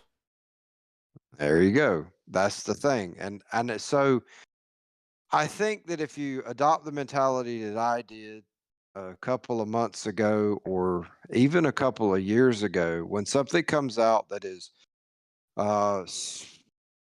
I'd say something like a Spider-Man figure. We'll use him for example. When a Spider-Man figure comes out and you're having trouble finding it at the store, you automatically know that it's going to show up on eBay and it's going to be around $50. Mm-hmm. Okay. I'm going to use eBay for example here because this is the place that I go to buy things, you know, after the fact or buy things that I cannot find. It's sold out everywhere. I don't want to wait 2 years on the 3rd and 4th pre-order or back order. So if you look at it that way and you go, all right, I'm going to go and get in my vehicle. I drive, of course, I'm Southern, and yes, it may be a stereotype to some, but to me, it's not. I live on a ranch and I drive a big truck. So to me, am I going to go fill my truck up to go hunt this thing down, or am I just going to go ahead and pay $50 and have it at my door in 3 days? I'm probably going to pay the $50 and not worry about riding around trying to find it. Well, yeah, it depends how strongly you feel about the item at the end of the day. Like, if you absolutely positively have to have this, yeah, you're probably going to shell out that $50. Yeah, and I think that's a lot of things that you also have to look at it too. And you stare at something and you go, okay, does this fit my collection? Do I need this? Does it complete a team? Does it add something? Does it start a new collection? What are your intentions on going in on and buying this item? And then once you decipher that and you decide that that is what you're going to do, and that's something that you would like to either add to an existing collection or starting a collection, then you can justify whether or not it is worth the $30 to $50 price tag. I think that what we're willing to spend on Marvel Legends in general is kind of a complex situation of economics regarding how much we want to spend on gas, like you're talking about, because tank of gas these days, if you're lucky, is like $40 now. Like, I just filled my tank the other day. I got a discount in the gas. It was still $40. Not for me, and I think for a lot of people, it's not that. You know, we're some of us that have these bigger trucks are putting in, you know, I've seen people put $300 in their tank. Jesus. So that's a hit, dude. Good God. yeah.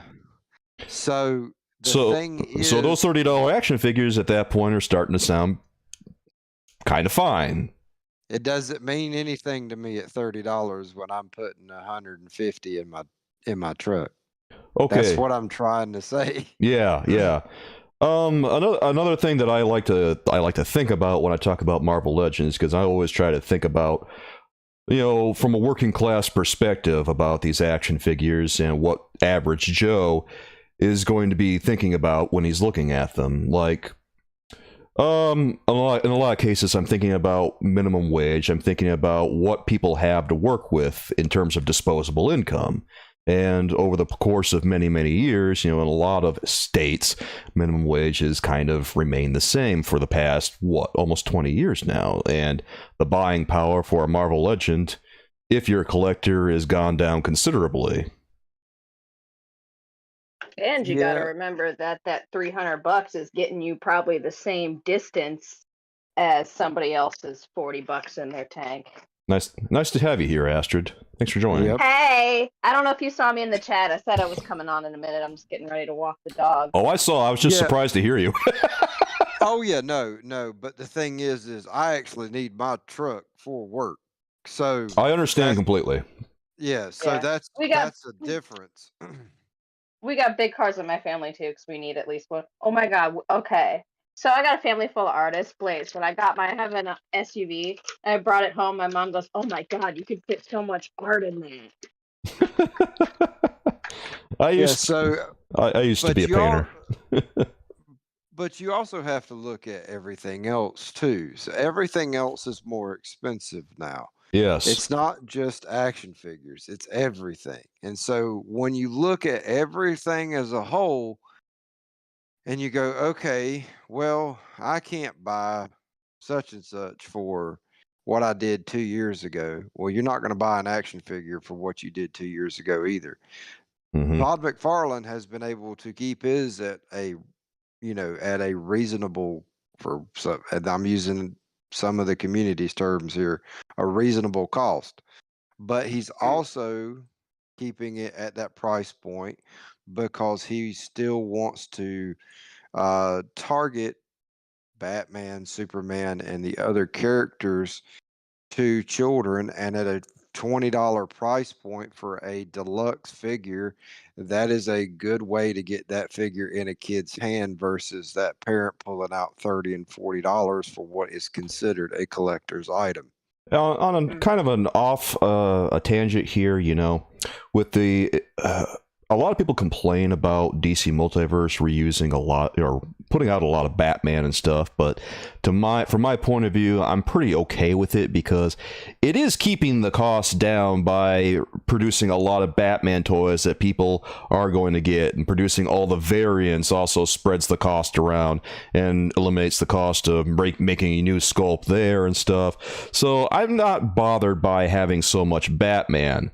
Because at the end of the day, I'm able to, McFarlane's toys are pretty affordable, and I'm happy for it. Oh yeah, no, I'm still on board with McFarlane being one of the best, if not the best, toy line on the market due to the sculpt, the paint, the articulation on some figures could be better, but I honestly can't complain because I put them in a pose. Now I'll change a pose around every now and then on display, but I have the figures set up, in a nice pose, and they look good on my shelf. I can understand the hate for Marvel Legends though. Is everything okay over there, Astrid? Oh no, my mic is still on. I'm on a phone conversation, Mom. Yes, my dog likes to sniff her boyfriend's willy. What? I'll mute myself for a minute. Astrid, if you need to disconnect, go ahead. But I can understand people's argument. I can, especially, Gavin in the chat mentioned that he doesn't like the price hike because he doesn't agree with it. That's totally cool. Yeah. At the end of the day, it's your collection, it's your opinion, and you know what? With your collection, your opinion, you're the person that it matters the most within that. Nobody else is, no influencer, no YouTuber, not my opinion, not anyone else's opinion, because at the end of the day, you've got to be satisfied with what you're staring at. So let's ask a question here, Blaze. At what point is too much for you personally? What's the breaking point for you? 30 is it for Legends. McFarlane would be 30 as well. Yeah, I have to believe that they're going to increase the price at some point. I think that McFarlane has been taking a haircut on DC Multiverse, and he's probably going to increase those prices at some point. Maybe he will, maybe he won't, but I think he will. Because past 30, you're getting You don't know if any of the into shortages have hit the toy industry? shortages. Well, we had some problems in the toy industry as well, not we, but the companies had some problems with them getting the product from overseas here, and that kind of caused a shortage here or there on some of the figures. I think that Hasbro has been struggling to get their product in stores a lot for some reason, compared to, say, McFarlane, who seems to just have product loaded on the shelves always. And what is going on over there? Why is Hasbro having such difficulty? Like, they're the biggest action figure manufacturer in the country. You think that they would have more resources than anyone. Well, also with the price. So at $30. All right, let's say that all Marvel, we're gonna just say all Marvel Legends are gonna go to $30. Yeah. You cannot go past 30, and in my opinion, and the reason why I think this is totally my opinion. If anybody has any disagreement, totally cool. Would love to hear your opinion on it. Because once you start going to 35, you're gonna start hitting NECA prices. You're going to start hitting NECA exclusives. Like today, when the new animated stuff hit, the Target thing today, one of the singles releases is $35. Well, Yeah. technically that's a store exclusive. So and then you take a Marvel Legends and you compare it to this. More than likely, I'm going to go after the TMNT animated stuff before I pick up a Marvel Legends that is mostly reuse. Okay. Unless it's someone or something, I'll use the term like that I really want for my collection. Here's the deal for me. Like, we're kind of at the breaking point. Like, okay, let me specify for my standards over here. Like, for me, the breaking point for me on the cost of a Marvel Legend is, like, as soon as I'm not able to recoup my money on a Marvel Legend by reviewing it, that's where the breaking point for me is. Like, if I make a first impressions video and it indicates to me that there's not enough interest to be able to cover the cost of a Marvel Legend, that's when I don't buy the Legend. Because, well, let me ask you this. So, as you as a collector and you as a YouTuber are obviously two different things. yeah. But you see these figures, and while the video may have not done well, is there any figures that has been like that where the video hasn't done well, but you really wanted the figure and you went ahead and bought it anyway? I do that a lot with DC Multiverse stuff. Like, I'll make exceptions for DC Multiverse because I enjoy them so much. Marvel Legends, there's a few instances where I'll make an exception. Like, I kind of want to make an exception for the Walgreens supervillains, like Jigsaw and Baron Zemo. What's another one? I'd have to go through the videos and look, but Shocker comes to mind too. I kind of like that one. Also, Symbiote Spider-Man, that's one that I think I made an exception for recently because he's so popular. Yeah, Symbiote Spider-Man is a good figure. Yeah, I kind of like the look of him. There's a lot of good figures coming out. Mhm. Now, getting back to Gorr, the God Butcher. Yeah. Regardless of what anybody thinks about the movie version, this comes right off the comic book page, minus a couple of things. But I understand why those features were not included. For me, if I'm going to have him in my display, which I am, this is the one that I want. This is the one I want to stand next to Angela and Hela and Thor. I feel like this is the better version. So so that even helps the price a little bit for me, because I'm like, okay, so I'm holding one in my hand. You know, some places Marvel Legends are like $24. You know, you've got Gorr the God Butcher from Love and Thunder, and then you've got this one. Well, what's, a couple of more bucks to get a cooler version of this? I think that in the future, if they really want to like have this price point, and if they're gonna like maybe increase the price even more up to NECA standards, they really have to start doing like individual sculpts like NECA if they're going to go up to that price point. Like maybe they could decrease the number of accessories like they have here, and then focus on a higher quality body, and that would be fine for me. I'm not all about having tons and tons of accessories.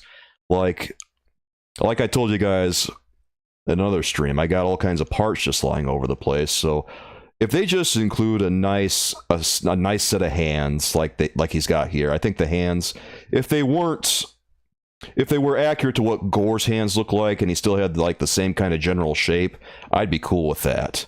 And if he had the recurved legs, that would be ideal for me too. But if he had the same number of accessories, I would be fine with that. And I would also be fine with the price point if it had a unique body sculpt.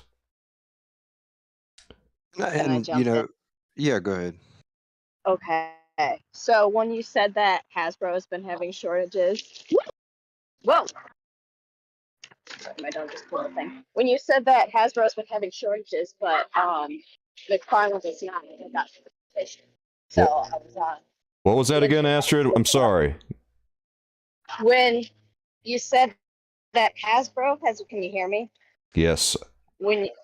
Yeah, okay. When you said that Hasbro had been having shortages, but McFarlane had not, I got suspicious. So I started looking some stuff up.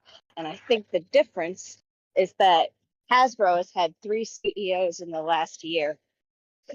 Really in the last like 10 or 11 months. Oh. So they just don't know what the fuck they're doing right now. Their original, like, long-time CEO died in October last year.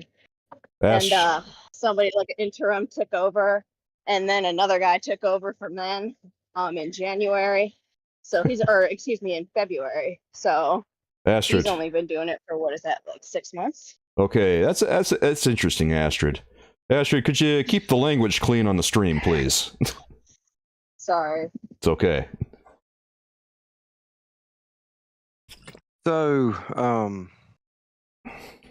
would you be happy if the toy came without paint but was cheaper and you paint it yourself? No, I would not be happy. If it came without paint, no, that would not be ideal.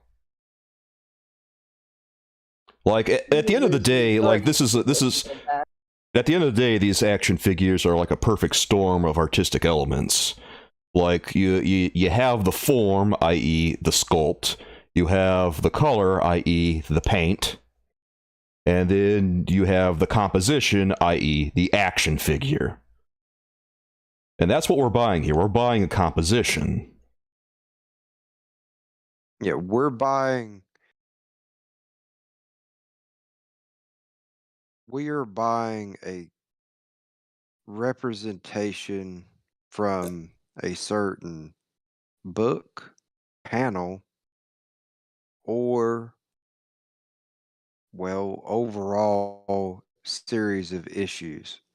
For example, Wolverine may not wear his blue and yellow costume in every book that is titled The Wolverine. However, he may wear it in a few panels, and one of the Hasbro artists decides to take that and make it into a figure. Mm-hmm. And so that is what we're buying. Now, I think there's a lot of things that's gone into this price increase. But is it gouging yet? I I don't know. I don't know. you know, Hasbro is making record profits. That's the big thing. Like, they've been making record profits again and again and again, like record profits year after year after year. So in at least a little bit, yeah, they're gouging a little bit. There's just no way around it with what they're presenting here. But again, we have to look at it from a bigger picture as well. All toys, not just Hasbro, not just McFarlane, McPhail, not McPhail, Mattel, Mattel. Mattel and other products are going up too. I mean, even to Fisher Price has increased. So Yeah. you have to look at it as a whole thing. So if you go down the toy aisle and you go, okay, well, Hasbro has got a $25 figure right here. McFarlane has a $20 figure. And then you go down, say, a little bit further and you see that the other ones have gone up too. I mean, I don't even want to get into how expensive Legos are. Yeah, I know about Legos. They're obnoxious. Let's just like take a look at a couple of other things and say, what's like the average price of an action figure that you see from other companies? $20, like $20 to $25. Now, if it's an exclusive, especially with Mattel WWE, it's going to run you about 40, Mm-hmm. and that's with, you know, for example, the new Wolfpack Hollywood Hogan, I think, is $35.99 on Ringside Collectibles. See, I think that's a bit much, but that's Well, that's the thing. Do you really need him? Do I need him? Well, personally, I don't really need Hollywood Hogan. Well, no, that's what I'm saying. Actually, I'm kind of interested because I kind of love wrestling. Yeah, no, here's the thing though. If it's not something that you need and it's a particular exclusive that maybe completes a set, especially for me, it completes a set for me. I have the entire wolf pack. So I have to get it. I don't have to, but you know what I mean. Yeah, I know what you mean. Yeah, I would like to have it to complete my NWO wolf pack. At the end of the day, they're just toys, right? Like they're not more important than our friends and family. No, absolutely not. And anybody that is choosing that over their friends and family, you gotta get your priorities straight, bro. Yeah, you may want to talk to someone. Rethink some stuff. Don't ever spend more on something than you're able to. Then you're able to. Don't ever go past what you think is like if you're like on a fixed budget, don't go past that fixed budget just because you think you're not going to see it again, because you eventually will. You know, I kind of went through a little bit of a spending spree like a year ago when I was making the initial investment in this channel, and it was getting really out of hand for a while, and my mom had to have a word with me, and she was right. I think it was about the time I was thinking about getting Galactus where she said, "Yeah, are you really sure you want to do that?" Well, with me, there are a couple of lines that I cherry pick because they're really expensive.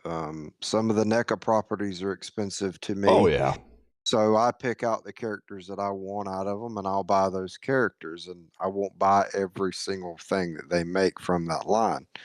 And that's totally cool too. I do this with the WWE stuff. Mm-hmm. I only collect a certain period of time, so I'm only picking the guys from that era. So yeah, And it then makes good financial sense then if you're only cherry picking a few guys from a certain era versus getting every single release. It's more financially viable that way. And there's some people that want everything from the very beginning all the way until last week's WWE SmackDown. That's totally cool. If that's what you're into, that's your main line, awesome. But that's not what I'm interested in. But I do like seeing it. I do like when I see somebody's collection and they have a completely updated roster, but they also have the classic rosters. Mm-hmm. But don't spend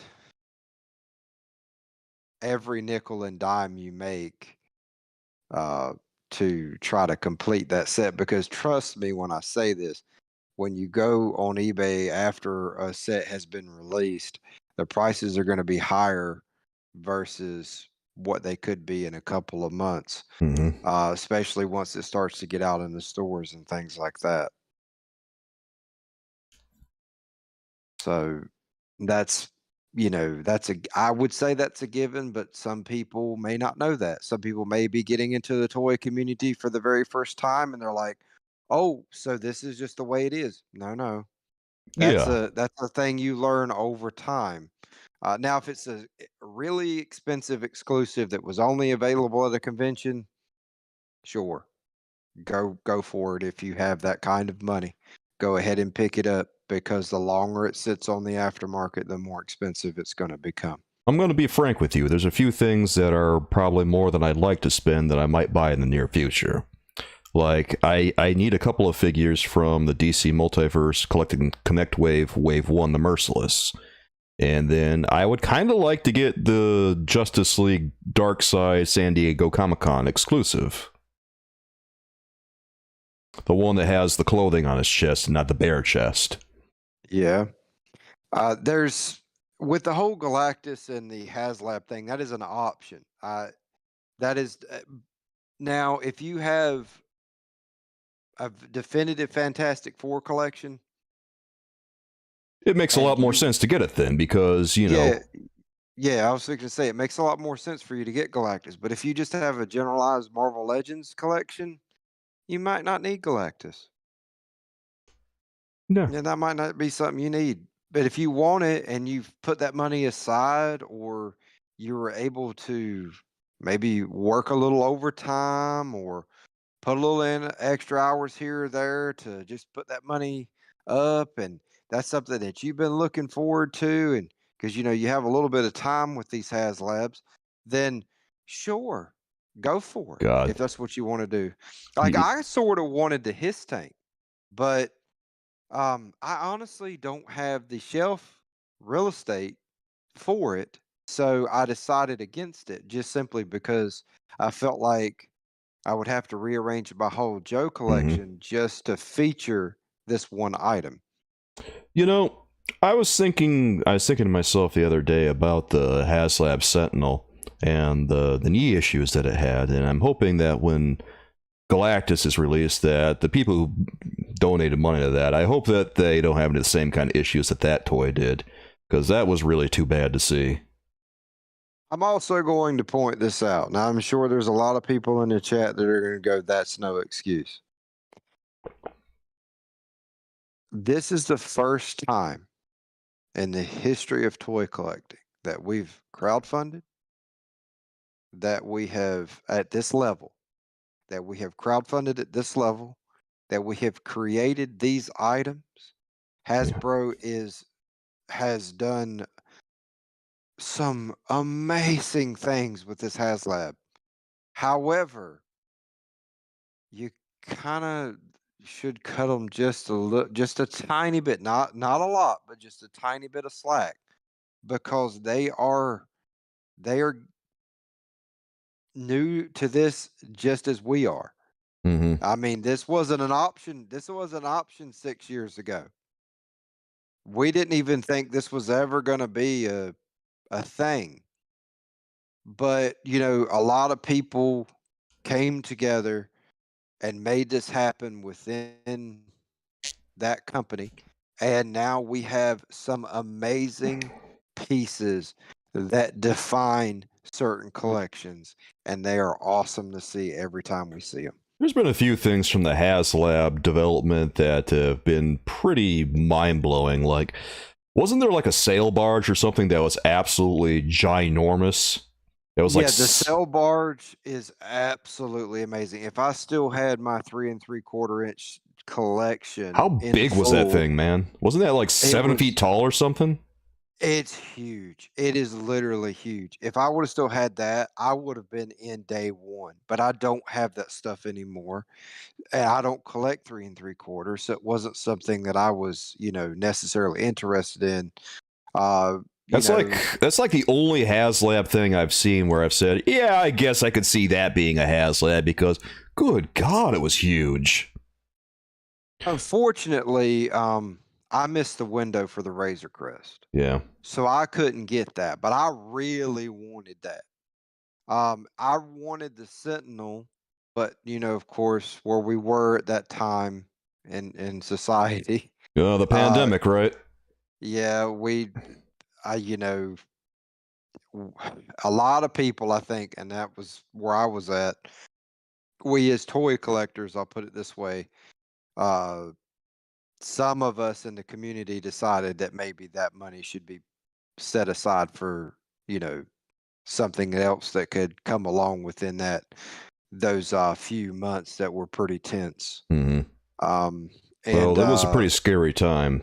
God. It was, and a lot of people were, and that's another thing. A lot of people got into toy collecting during that time, as they had a lot of downtime. A lot of new collectors came out of the pandemic, and that's, you know, that hey, that drove Hasbro sales up, McFarlane, what have you. It's just because they had the time on their hands to go, hey, that reminds me of something I had when I was a kid, or this is the first time that they've really had time to slow down and think about some of the things they would like to have in their space. Mm-hmm. So I totally get it. And, you know, these things are really expensive, the HasLab stuff, but wow, what a toy you're getting. I mean, the Sentinel is a work of art. I don't know. Yeah. Quality control issues, but yeah, they can be fixed. They're easy fixes. I'm just saying it just takes a minute to turn a screwdriver. It's well, the screwdriver. Those knee joints are going to break eventually from all the business with the screws. That's the downside of the Sentinel.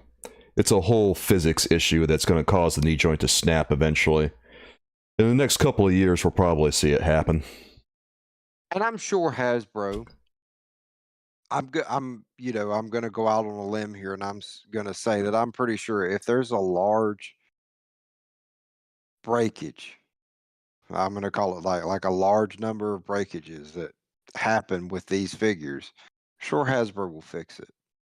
So I don't think that you're going to be just left alone with something that you helped them create. God, I hope not. I can't say that for certain, but I truly don't believe that they will leave you in the dark. I do not believe that, because they want you there the next time they crowdfund something like Galactus or the next big Marvel Legend. And you're not going to buy, well, 9 out of 10 people aren't going to buy anything after that first, well, it's broken and they didn't fix it. So that I don't see that happening. No, I don't think that they're going to do that. It would be really bad for business. Okay, Stephanie says they better fix it. Paying $400 and they don't fix it? Yeah, that wouldn't be awesome.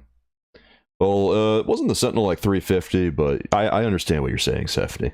And that's another thing like Master brings up here. He says, the thing is, you can never make people completely happy. There will always be nitpicking. That's true, but that is for everything in life. That is not just for toys. That is for everything. You know, people say I nitpick a lot, and I'm just like, do you see what I do? I review toys. It's literally the job. Well, you have to be critical. You have to show everyone the pros and cons of a product. That is what you signed up to do. Yeah, that's what I do, and for some reason, people get really angry when you bring up the cons. I think that there's so much passion in this community that we're involved in, whether it's collecting comics, collecting toys, or collecting memorabilia, that we get a little bit of ahead of ourselves sometimes because this might be our favorite thing. Yeah. It might be our favorite character. It might be our favorite scene from a comic book.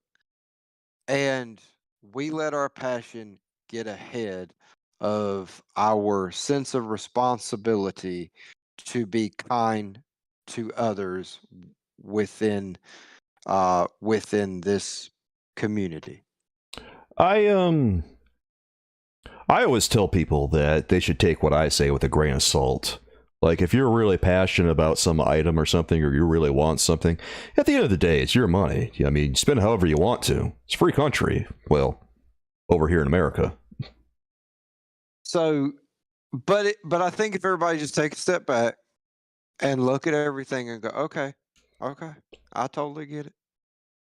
Then, just simmer down within that moment of seeing someone hate on something you really love. Look at their point of view and go, okay, that's your point of view. Here's mine. And just don't instigate an argument. Just simply say, hey, man, I truly like what I either like or dislike what you've said. Maybe point out a couple of things that they said that you maybe disagree with or agree with, and just let it be that. You don't have to say, hey, blah blah blah because of blah blah blah. No, just simply say, hey, man, I totally understand where you're coming from. I totally get it. Mm-hmm. But I disagree with this, but I agree with that. That's all you got to do. Yeah.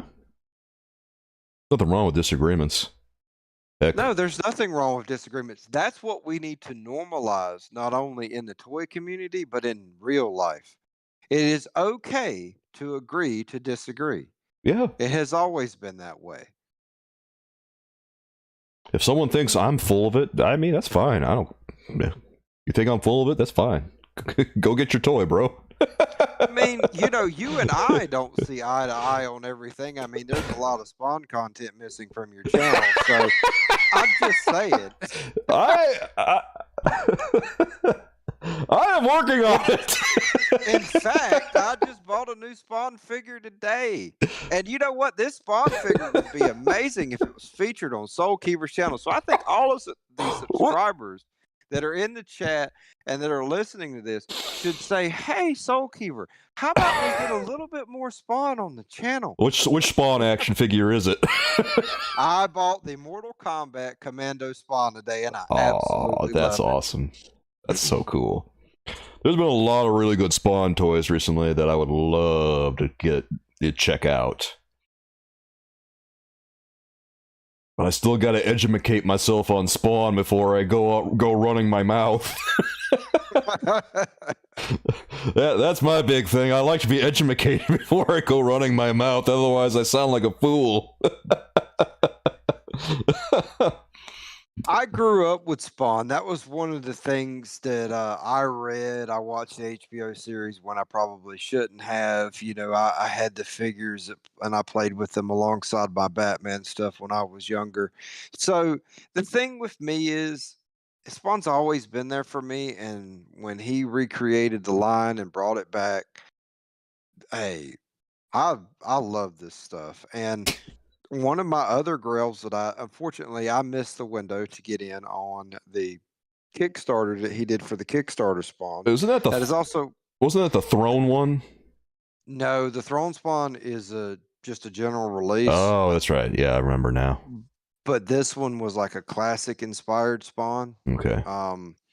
And I would really like to have that figure, and I'm probably going to pay up to get it because it's missing from my collection. How much is it? It's up there because I'm going to have to pay. I'm going to have to pay aftermarket prices. All right, bro. You're just you're just gonna have to take this one on the chin then. Yeah, no, but once I get it and feature it in the collection, though, I'll be a lot more. I'll be a lot more content with having it than not, I guess you could say.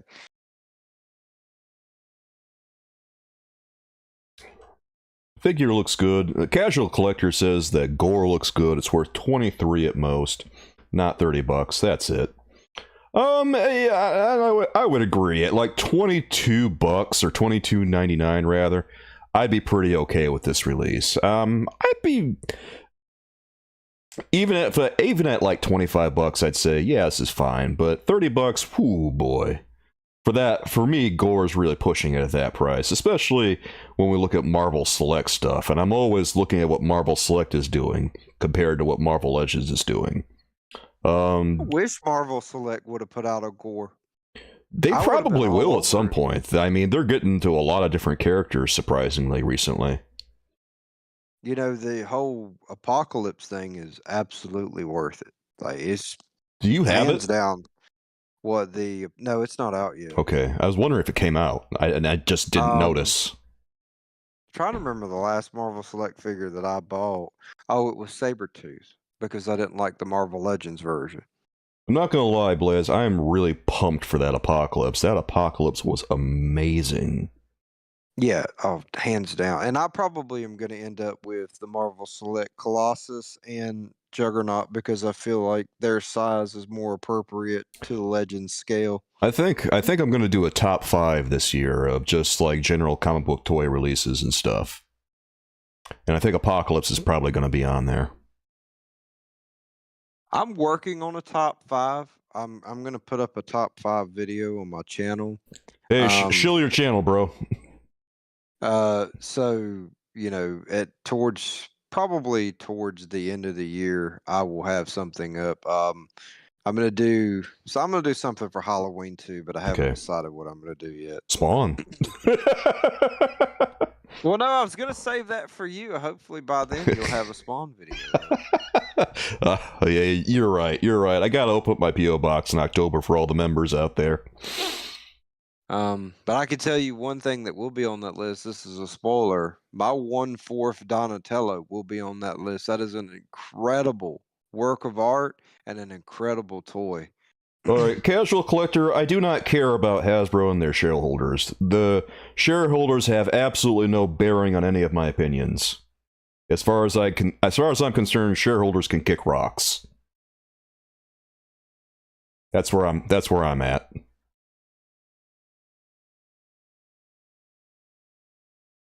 The thing is with me, and I stated at the very beginning of this conversation, is at the end of the day, it is up to you what you're willing to spend on an action figure. Yeah. But I would say that it might be wise of,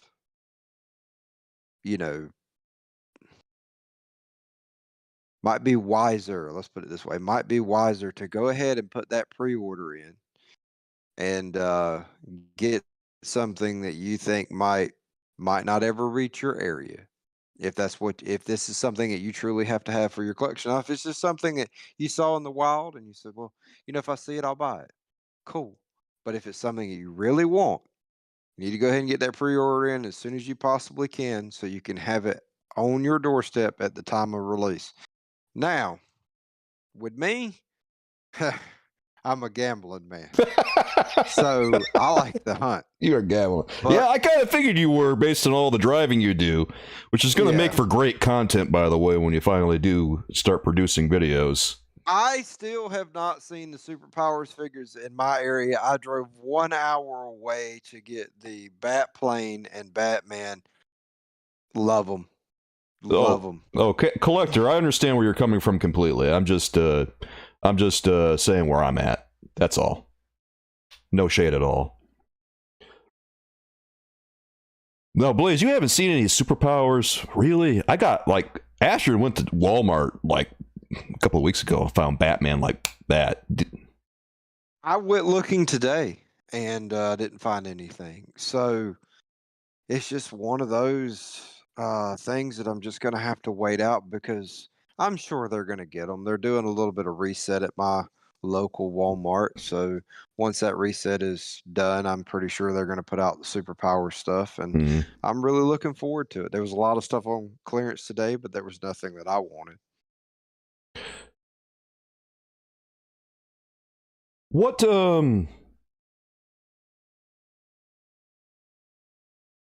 the last thing you found while you were out on the hunt?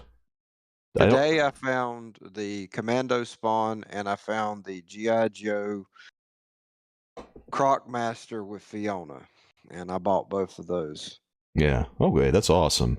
I haven't really gone out on the hunt recently, and I feel like maybe it might be about time to hit up a few stores, because I haven't really been out in a while. I've just been making too many videos, ordering too many things, and feel like I've been cooped up for too long, you know what I mean? Well, the part of collecting that I think that, okay, so now here's my stance on this. When it comes down to really expensive things or comes down to something that may be a little overpriced, whether it's a fan channel exclusive, it could or could not show up at a GameStop, you know, what have you. I'm not gonna lie, GameStop has kind of been a godsend, believe it or not. Or it's a premium toy that comes with a premium price. I would much rather say, if I really, really want it, if it's quote unquote sparks joy. So if it makes you happy, that's you know what you have to do. Yeah, you gotta get in on that pre-order. Now, I myself don't do a lot of pre-ordering. I've maybe pre-ordered 4 things this year because I honestly just know that when they come out, I'm either gonna miss them, or you know something? I'm not gonna be. They're not gonna be available for very long. Let's put it like that. You know something, bro? I don't really do much pre-ordering either. I'm always waiting for them to actually come out before I order anything. Now, with that said, but everything else that I want, because I do travel around quite a bit, you know, for work-related stuff and other things, errands and things like that, I always stop in, check out what they got, you know, and things like that. So, but now it's not uncommon of me to sit down and go, okay, there's something I really want, but my area doesn't have it, and I have maybe a free day, have a little bit of extra cash. Hey, I'm going to go see if I can find this thing instead of ordering it on Walmart or Target. Now, that to me is fun. That's part of collecting to me. That might not be part of collecting for somebody else, but I don't use BrickSeek. I don't do nothing. I'm going to go find this thing without any. I don't turn my phone off, but I put it in my pocket. I leave social media for a little while, and I just drive until I find this thing.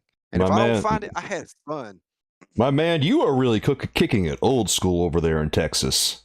Yeah, I have fun. I get on the road, I get on the back roads, and I hit the asphalt running, and I just enjoy my day. I have a good time looking at toys, good time looking at comic books, good time going in and talking to the comic book shop owners. And hey, it's a fun day regardless. Oh, man. And it's not even disappointing to me that I don't find it. Because when I get home, I've had a great day, even if I didn't buy anything at all. And that's what everybody needs to remember. This hobby is about having fun, no matter how you have it. Man, I really miss going to comic book shops all the time. I love comic book shops so much. There's one near me that I bought a lot of toys at like a year ago, and they carried a lot of DC Multiverse, they carry a lot of Marvel Legends, and that's how I got a few things like Infinity Gauntlet Thanos and Detective Comics 1000 Batman, and you're like Blaze 2 Rewind? Oh, that's cool, bro. Rewind likes the hunt too, man.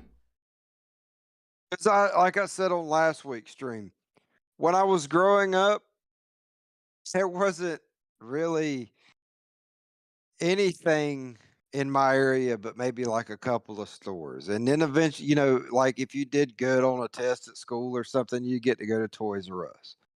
But it was always about the drive too, because you were riding with your parents, you were in the back seat, you were looking out the window, and you know, it was one of those experiences. So you could say the act of searching in of itself is nostalgia for you. Yeah, it really is, because you knew when they would go down a certain road and they would turn on at a certain intersection, and you knew you were getting close to the toy store. You knew you were getting close to the toy store, and it got exciting. And I still have that little bit today.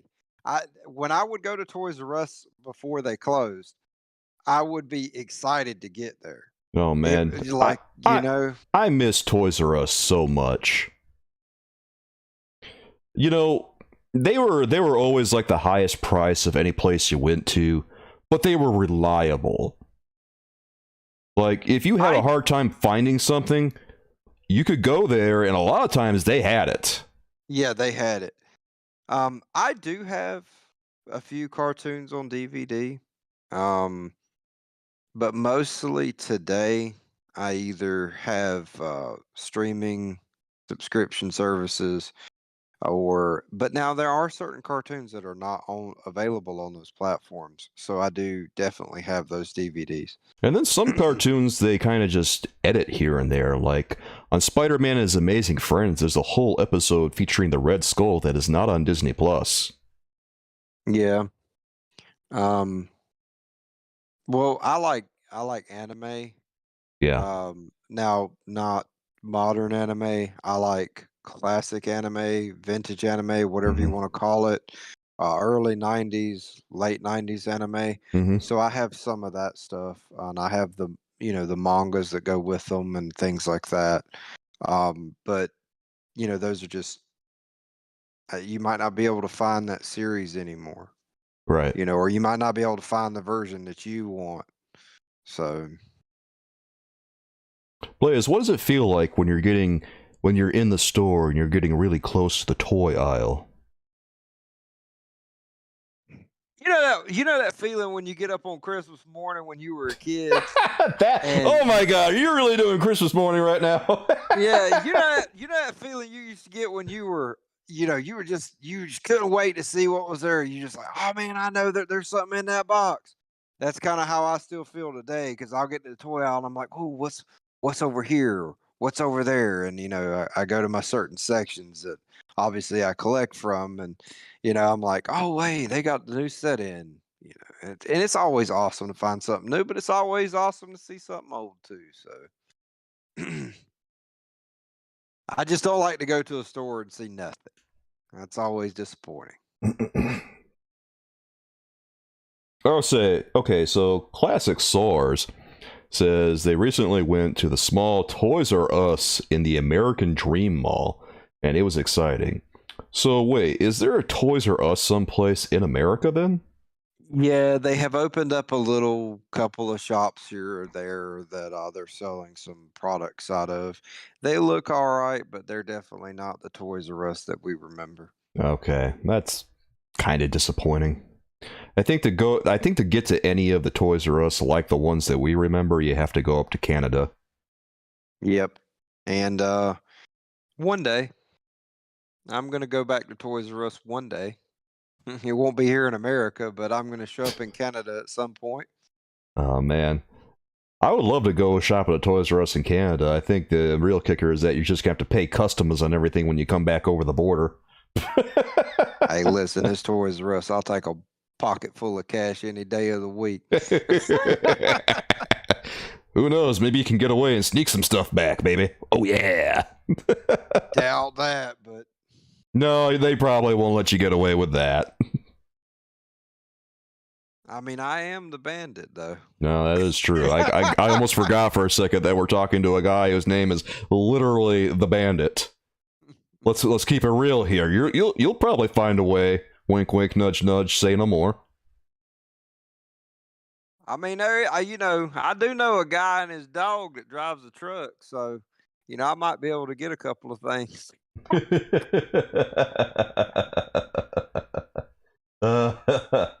Rewind says that he might go to Canada pretty soon. Rewind is from Arizona, so that's a pretty big hike for him. Oh yeah, that's quite a ride, but that would be an amazing ride just to see everything in sight. Going cross country just to go to Toys R Us, baby. Oh yeah! That's the real American dream. The real American dream is finding our way to a real Toys R Us still in Canada.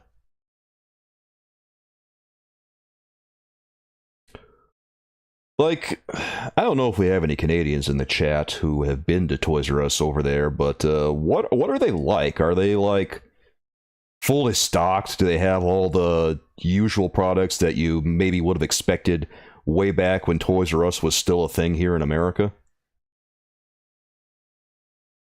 I pop into a couple of toy hunts that I see every now and then, and those people are from Canada, and they go to Toys R Us, and it honestly looks like what we had here in America. Okay. And they're just littered with toys. It is so cool.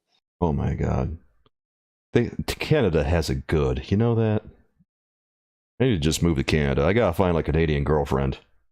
Don't tell Astrid. No one else heard that. Well, if this is your last stream, I know what happened to you.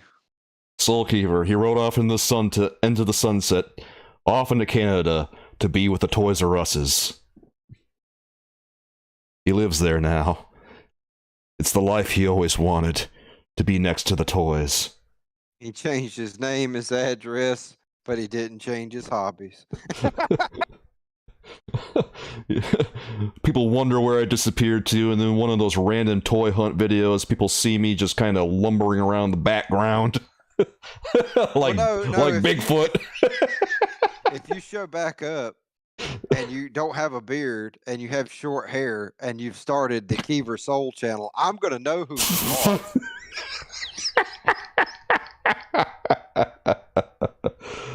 Stephanie says the prices are insane in Canada. Okay, well, maybe this is not the great plan that I thought it was. Rewind says his friend told him he should move to Canada. Yeah, you're thinking about it right now. Okay, well, good luck to you, Rewind. Becoming a citizen in Canada is kind of tough. Nah, I'm good. I like my cactuses and my trees. I like dirt. I like my dirt. I like my boots. I like my cactuses. Give me my lasso. Life is good. Yeah, no, I'm good. I'm good right where I'm at. Oh, baby. That's funny. Oh, yeah, Tremors. That was a good movie, Master. I don't know what I would do if I couldn't move a 2-ton piece of equipment out of a mud hole. I'd go stir crazy if I couldn't operate heavy machinery. Yeah, exactly. On Mondays, under the influence a little bit. No, safety first. Yeah, I'm sorry, I had to go there. Yeah, you drink when the sun goes down. That's what happens out here. Okay. No hangovers nagging you the morning after? Oh. All right. Stephanie is cracking up right now. Rewind. He likes his cactuses, his dirt, and boots too. Rewind, do you wear cowboy boots or like motorcycle boots? What kind of boots do you wear, bro?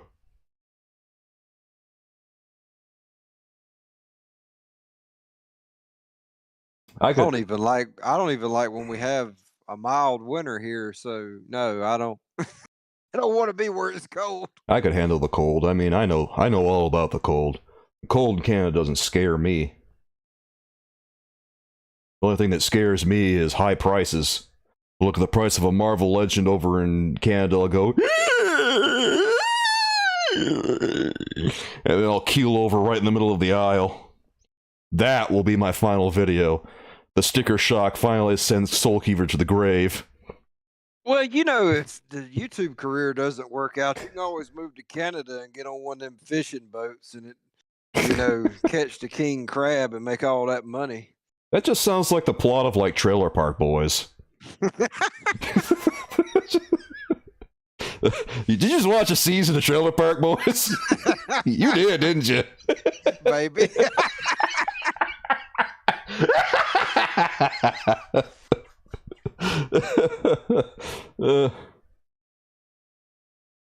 Okay, Rewind says he's got hiking boots and cowboy boots for special occasions. Nice. I had a funny feeling Rewind had some cowboy boots over there. Alright, alright. I got cowboy boots. I don't wear them much, though. You guys can't handle cold weathers. You guys are soft. I wear cowboy boots every day of the week. I got a special pair for Sundays. Okay, what do the special pair look like?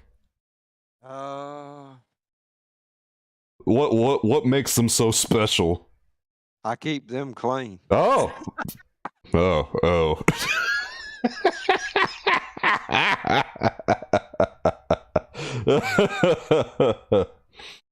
Oh. Rewind, there's nothing wrong with looking like a hippie cowboy. It's totally okay, man.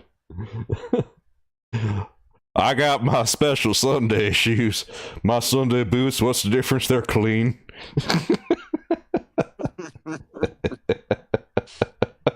Yeah, you can't go to functions on Sunday with dirty boots. I wear how that works. I wear my Sunday boots when I go get my Spawn action figures. I have worn my Sunday boots when I've got my Spawn action figures, and it feels good. Feels like a real fancy experience then, doesn't it? Yep. Well, at the register, do you ever feel like the urge to just raise your pinky while you're buying the Spawn action figure when you got your clean boots on? Sure. And you get back in your truck and say, this is living. Yep. And it is. It really is, because, it definitely wasn't easy. It was not an easy journey to get to where I'm at today. So I'm proud of everything that I have, everything that I've worked for, and everything that, that surrounds me and within my collection is kind of that too. It's kind of a representation of accomplishment in plastic. That's awesome, man. I'm really happy for all your achievements. Blaze, why don't you tell everyone about your YouTube channel, because we're trying to get you to 50 subscribers. And if anyone hasn't subscribed to Blaze the Bandit yet, please consider doing so. He's got 3 shorts of his action figures up right now. I'll tell you what, everybody. So you get me to 50 subscribers, we're going to have an old-fashioned hootenanny. And what we're going to do is we're going to show off my whole collection, everything that I own in that one video. It is going to be an hour long, and it is going to be an awesome experience, because you're going to get to have commentary from me throughout the whole thing, and I'm going to discuss every little thing that you want me to, and probably things you don't want me to. And I'm probably going to go over the Spawn and DC stuff a couple of times, and you might get bored of me and my shtick and routine, because, when it comes down to it, the majority of my collection is, well, McFarlane based. Do you feel Yeah. I'm sorry, I interrupted you. What were you saying? No. I said, but no, seriously though, once we do get to 50, I am going to release that video. I am currently working on it, doing a little bit of rearranging to get there. You're already at 21 subscribers, so you're doing really well right now. what I would do, maybe to give yourself. I know I need to release a couple of more shorts. I do have one that I'm got to re-upload. Some technical difficulties happen with that. Yeah. So I'm going to re-upload it, and that should be available this week. What I would do is I would just take the shorts that you already have made and just re-upload them and add a couple of keywords to them, like, you know, whatever you're showing in them, like the brand, and then just a little bit of description, and that'll help YouTube pick it up in the algorithm. All right, that sounds good. The next time I upload a short, I'll add something to it. I think I'm doing well on views. I have 21 subscribers, and most of my videos, if I'm not mistaken, have like 15 views on it. So the people are watching. I appreciate every view, every click, every like, every subscriber. And as always, we're doing this together. So yeah, you're doing perfectly fine because, you know, with 21 subs and the views that you have, I mean, that's great. If you can get the same number of views as subscribers, you're doing well. Congratulations, Eddie, on your Hot Toys 2099. That's exciting, man. that is pretty cool. Yeah. Yeah, 2099 Spider-Man. That toy is awesome. I always kind of like that character. I have the first issue of his comic book, too, somewhere around here. But if I reach, let's see, I'm gonna set a new goal tonight. So All right. if I reach 30 subscribers, all right. If I reach 30 subscribers, then that should motivate Soulkeeper to open up his P.O. box so he can get one special item from me in that spawn box. I'm going to put something in there that we have discussed quite a bit on the live stream. Well, you heard the man. Get him to 30 subscribers. So Soulkeeper. Get me to 30, and so he'll go and open up the P.O. box, and then he'll do a video on whatever I send him. So, it's okay. Okay, I'm down. I'm down. Open it on a live stream Friday night or something. We'll do it right here together. We're gonna make sure Soulkeeper does some spawn. Yeah, we're gonna put it in the chat in just a minute. All right, all right. Someone go to Blaze's channel and throw a link there in the chat. Anyone.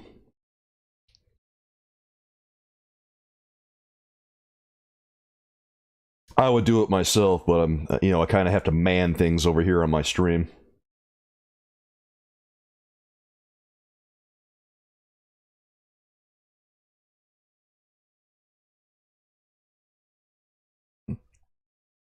If somebody doesn't drop a link in a minute, I will. Okay. Just remind me. But yeah, no. Something else that I've been working on. I've just been waiting for the right time because it is still hot here. And I have to hike out and do all these things. I shared a little bit in the Discord the other night, but I am going to continue on with my Instagram and taking toy photography. So I'm going to try to move that over to YouTube a little bit as well. Nice. So the people that were able to see some of the action figure shots that I got, I'm going to try to continue on with that. I will plug my Instagram once I have it back up and running. And yeah, so that is one thing that I'd like to do again is, I have I have a very nice view in certain areas, and I always like to take my figures out and do a little posing with them. So I think it would be pretty cool to share with the rest of the world. Okay, Stephanie posted the link. Here's the link. I got the link too. Okay. Everyone got Blaze's link over there. That's good. So we reached 30. We're going to open a box up here on the live stream on Friday nights. I'm going to send him a box with some random items. He's not going to know what they are. And it's for the very first time together, we're going to open it up, and he's going to be able to experience. He's going to experience some Spawn, but he's also going to experience something that we've been talking about over the last couple of weeks. Oh, I can't hardly wait. I'm excited. No, I really am excited. That's going to be a fun stream.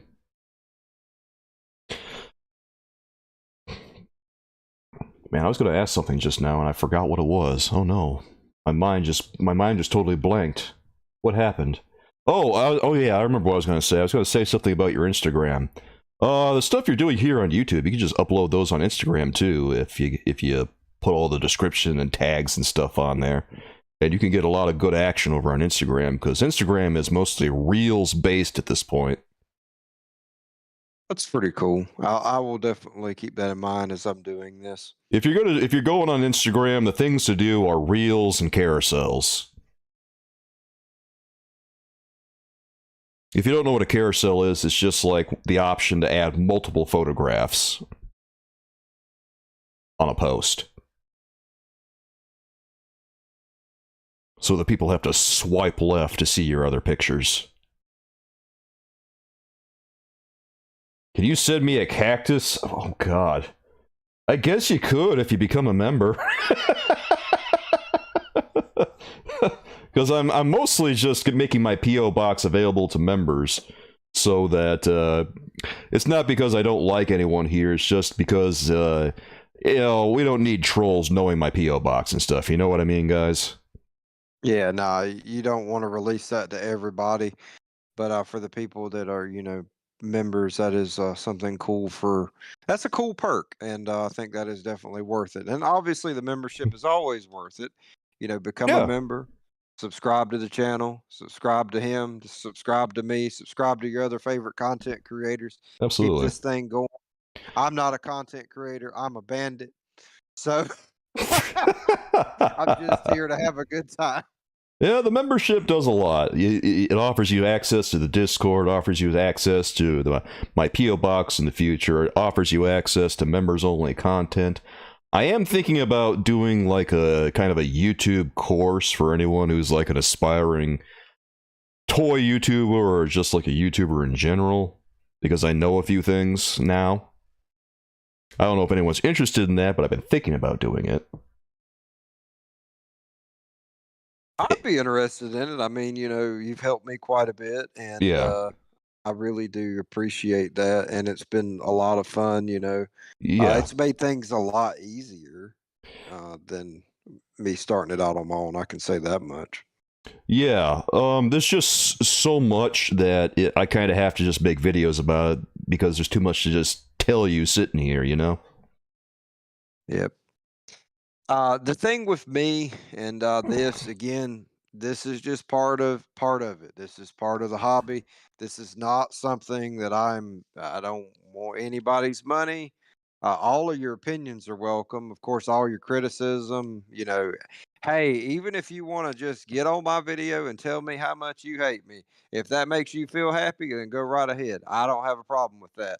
At the end of the day, we're all here to have a good time. And so that's really what my channel's about and what my content's going to be about. And of course, it's going to be biased because it's my favorite thing.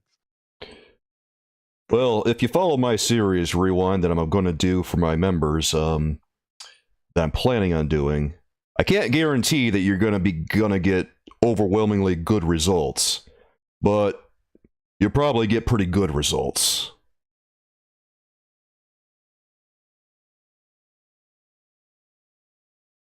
At the very least, you'll get subscribers. I don't know if I'll be able to get you monetized, because it depends on the content that you make. But I can help you figure things out a little bit. I have no interest in monetization, so I'm not here for that. I'm here for a good time. And that's perfectly fine. There's nothing wrong with just making YouTube stuff for fun. This is just for fun. This is not a job, and once it becomes a job, I would not be interested in it anymore. You know, it's a job for me, but it's not just a job, but it is a job. So it's kind of let me put it like this. I think anything like a hobby, Yeah. for me, this is my opinion. For anything like a hobby like I have and the collection that I have, just not something I want to turn into a job. This is just for my own personal enjoyment. I have a profession, and so this is just something that I'm just doing, in my spare time. My profession takes up a lot of my time. So Yeah, I know it to does. be able to come home, relax, mess around with some cool toys, do a couple of videos, Yeah, talk to people on Friday nights, totally awesome. you've told me about your job a little bit, and you work some really rough hours. Oh yeah, no, I'm always gone. I'm always gone. I'm always on the road. I'm always I'm always here, there. That's the thing with me. That's why my name is Blaze, because I'm always blazing up the streets. So um, I'm always somewhere. And when I actually do get some downtime and I'm at home, I'm always fiddling around with my collection, or, reading a comic book, or, just hanging out with my toys and with you guys. And so I do appreciate it. This has been a lot of fun, and I enjoy coming on Friday nights. I'm And glad you enjoy it, just man.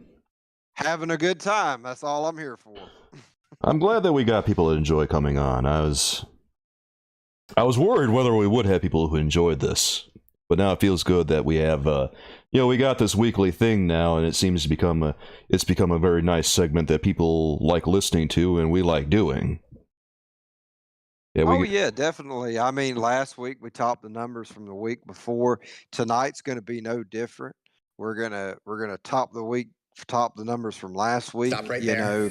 And we're just gonna keep this train rolling, and that's what we're gonna do. Thanks for the sub, Lewis. Yeah, tonight might be a little bit slower of a stream, but that's not really all that important. What's important is consistency. And if you consistently... Everybody, I didn't mean to interrupt, but everybody's, having a good time in the chat. That's what matters the most. Yeah. There's like a core crew that comes here, right? And we have a peak number that shows up, but as long as the core crew increases every time we do it, that's what matters. And it has. We have gotten new members. We've gotten new subscribers. We've gotten new comments and new people in the chat each week. And hey, tell a friend, call your neighbor. Yeah. If holler down the street, throw a rope on a can to the girl next door. You know what I'm saying? Yeah. Bring them on in here. Let's talk about some toys. Yeah, baby. There's no judgments here. Yeah, it's perfectly fine to disagree with me if you got different opinions. Oh no, there's no judgment here. There's no politics. There's no discrimination. And, Eddie said he has no friends. Eddie, I'm sorry, man. There's no one left behind. Yeah. We're all here together, and we're all having a good time. Oh boy, I am so relieved that we just keep the politics and the drama out of it. Eddie, you got friends? We're your friends. We're going to be here on Friday nights until YouTube throws us out. I ain't going anywhere. I ain't either. Not anytime soon. But yeah, you got friends, man. Even if your friends are online, you know what? In this day and age, that's still a friend. Hey, that's still a friend. You still have somebody to pick up the phone, either see them on FaceTime, message them, talk to them on Discord, whatever you have to do. Also join the Discord. We're always there. We're talking every day about not only toys, but everything else, random insanity. So, if you want to be a part of the crazy crowd, come on in. I have a general Discord that I don't use for toy stuff, but if anyone would like to join that, I can drop an invite. Here, let me drop an invite for everyone. But if you have a couple of bucks, become a member, and come on in and have a good time. Yeah. And if you don't, show up on Friday nights, and we will have awesome conversations that you can interact with and be a part of. Yeah, I always appreciate a little spare change here and there, guys. It just helps keep the lights on, so to speak, you know what I mean? So I can keep focusing on making content so I can make things a little bit better, upgrade equipment, and Well, you know how it is with everything, man. Trust me, he's got the lights because those lights make him sweat. So I know that he's running up somebody's power bill. The spotlight that I use it keeps me very hot, so I have to drink from this 2-liter bottle throughout the stream so I don't dehydrate myself. Like, when I was streaming on Twitch a while ago, I would be drinking coffee every stream. I wouldn't have any water nearby. And after a while, about what you would expect would happen happened. Like, I just felt so fatigued that I felt like I was going to fall over. So now I chug from this thing, and I feel a lot better. Rewind, I'm wearing a do-rag. I wear these because if I don't wear them, my hair droops in my face, and the sweat pours in my eyes, and it helps keep that from happening for me. If you just find do-rags, you can find something similar to what I wear.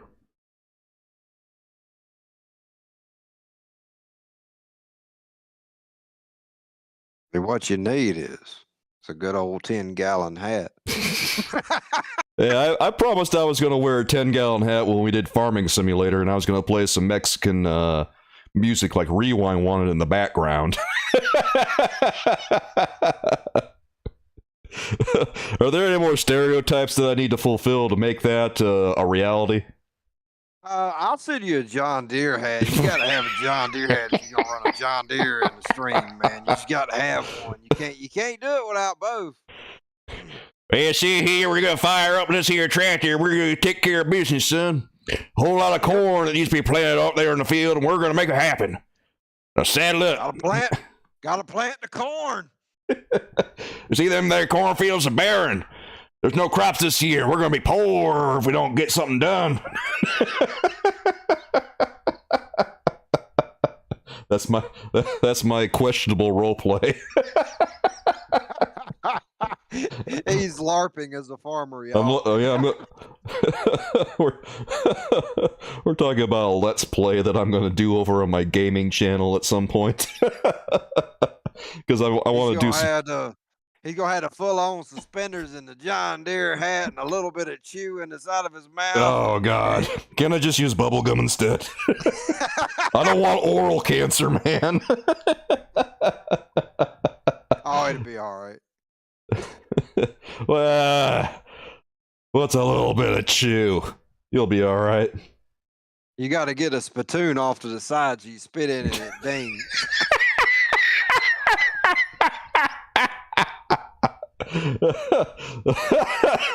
It just keeps getting better and better. Just don't miss the spittoon and accidentally hit Fran. That would be bad. Actually, that would be even more entertaining. I have to make sure she's on camera, so I actually do it. Hits her right in the eye, and she curses up a storm. My poor, long-suffering girlfriend.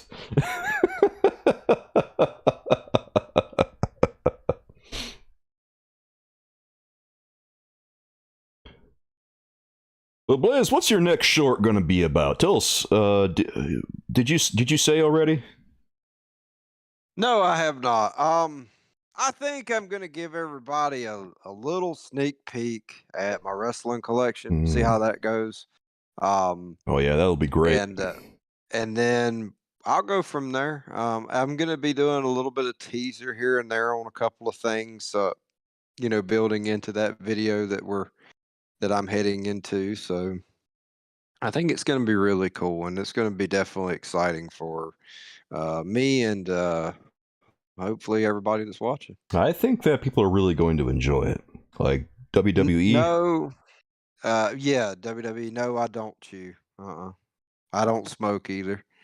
I wouldn't recommend it. I mean, I've learned a lot about oral cancer in the past year, and man, you couldn't pay me to do that kind of stuff anymore. Listen, I grew up with G.I. Joe. I don't do any of that. I remember don't do drugs, kids. I remember in school they used to show us videos of people who did chew and had oral cancer to scare us.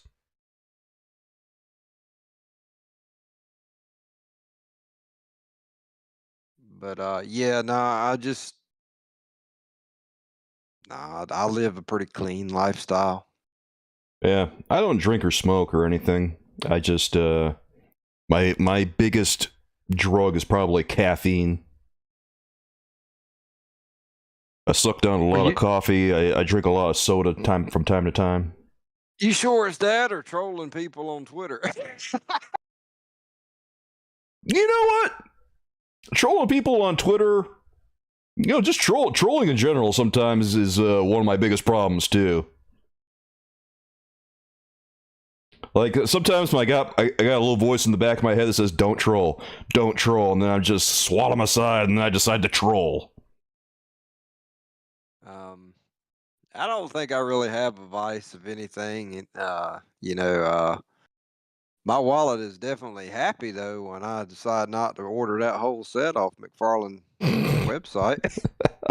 Well, if that's the worst vice you have, you're doing all right unless you're going broke. Oh, no, I'm not doing that. How am I gonna put this? I ain't gonna do without food. Well, obviously. Like, I mean, come on. We ain't gonna starve. And I ain't gonna do without my air conditioner or my lights. So, them toys can wait. I can't imagine giving up pizza or hamburger or whatever to collect toys. That's too much. And honestly, I love video games as much as I love action figures. People probably don't realize that about me, but I have quite the extensive collection of video games, and I also have a pretty extensive collection of comic books in addition to my toys. But I don't really talk about that a lot here. I have quite a few comic books. Eventually, I'll probably get around to showing them off at some point. But action figures are my main priority when it comes to collecting or stuff like that. So comics are secondary, and I haven't picked up any comics in a while. So Eddie, I do not only play Marvel games, I play a wide variety of games. Just for instance, on Twitch I play Fortnite, and we're going to start playing Multiverses, and we're also going to start playing Fall Guys. I also play GTA 5. But I have a wide variety of games from throughout the years. But over here on this channel, I was initially going to do like superhero video games, and that I tried it for a little while, and it didn't really work out because people really only wanted to see the toys. So if you follow him on Twitch, then you can see him put that corn in that field. God, my Twitch stream is a dumpster fire. My Twitch stream is a mess. It's a lot of fun though. If you want to check it out, that's cool. It's he streams almost, I think it's almost every day. You take 2 days off a week? Yeah, I stream Monday through Thursday on Twitch at 6 p.m. I'm real easy to find. I just go by Soulkeeper. And coming soon, he's going to have Farm Simulator on there, and oh yeah, he's going to be putting that corn in that field. I don't have any overalls though. I got to get prepared. Maybe Astrid can make me some overalls. Yeah. Eddie only likes to watch streams on YouTube. Twitch doesn't like to work when you're not on Wi-Fi. Really? Yeah, that's unfortunate. That's weird. You think it'd work better when you're, on a hard connection, right? Yeah. Marcus, how you doing, bro? Oh man, I was wondering if we would see you today. Marcus, it's great to see you. I hadn't seen Marcus in a while. Playing which video game? You mean Spider-Man? Oh, we played it for a little while today. I think we're going to continue it next time. We need to... What I'm going to do, because I know a lot of you guys really want to see, like, the Spider-Man stuff, we're probably going to, in future streams, budget our time so that for, like, the first half hour or hour, we're talking about pickups and reveals, and then for the next hour and a half, we're doing our roundtable. And then for probably about the last half hour or so, we're doing, the video game segment, where we're just kicking back and relaxing. Sounds good to me. Yeah, that's what it's going to look like going forward. Obviously, we switched things around a little bit today to accommodate Blaze. Yeah, I was late, supposedly. It's fine. It's not that big of a deal. Supposedly, but you know, I was right on time. Right on time as far as I'm concerned. Anytime Blaze shows up is the right time. God, Blaze, you created so many maymays over on the Discord that how could I be mad at you for showing up late?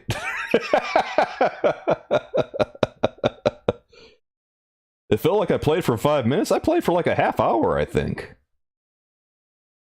You wanted more? You know what? You know what?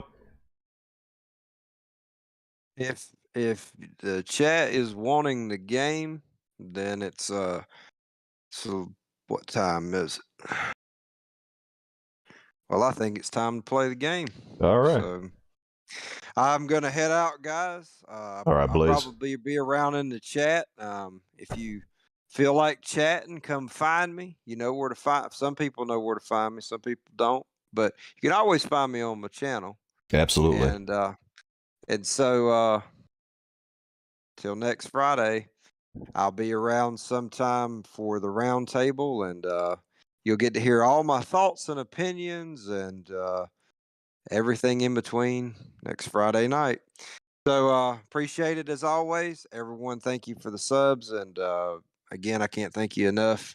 And I can't thank you enough for inviting me on each week. Soul Keeper, I really enjoyed this. Good, good. I'm glad you do. That's why, I mean, I keep inviting you because I like having you here and we have fun and everyone else enjoys it too. So why not? Let's keep this going. Let's get these numbers up. Let's get them past last week. And yeah, these are rookie numbers. We got to pump them up, right, son? Yeah, let's just keep this train going.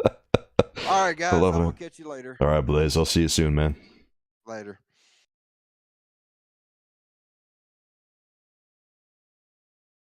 All right, you guys want to see a little bit more Spider-Man? I can accommodate that. Let's do it. Now we gotta catch Uncle Ben's killer. My girlfriend Astrid is gonna be coming over later tonight. You see those heavily shadowed areas? Bruce Campbell. Whenever you're in a shadowed spot like that, you become invisible to the bad guys. Oh, yeah, Marcus, it's a different kind of vibe when you're doing toy stuff, you know? It's just, if you don't understand it, I'll do what I can to help you understand it. But it's alright, man. I'm just happy to see you. Twitch has been kind of a hot mess the past couple of weeks for us. Yesterday we had to ban someone for really unfortunate reasons. And it's too bad because the guy has been with us for like, the better part of the year. But, you know, we had to do it. Ah, well, let's try not to dwell on it too much, you know? Okay, so I think what I'm trying to do here is like a stealth thing. Who's that? Circus in town? Stealth failed. Okay, well, I guess I failed stealth.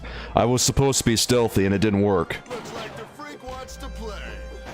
You messed with the Get out of here. Go down.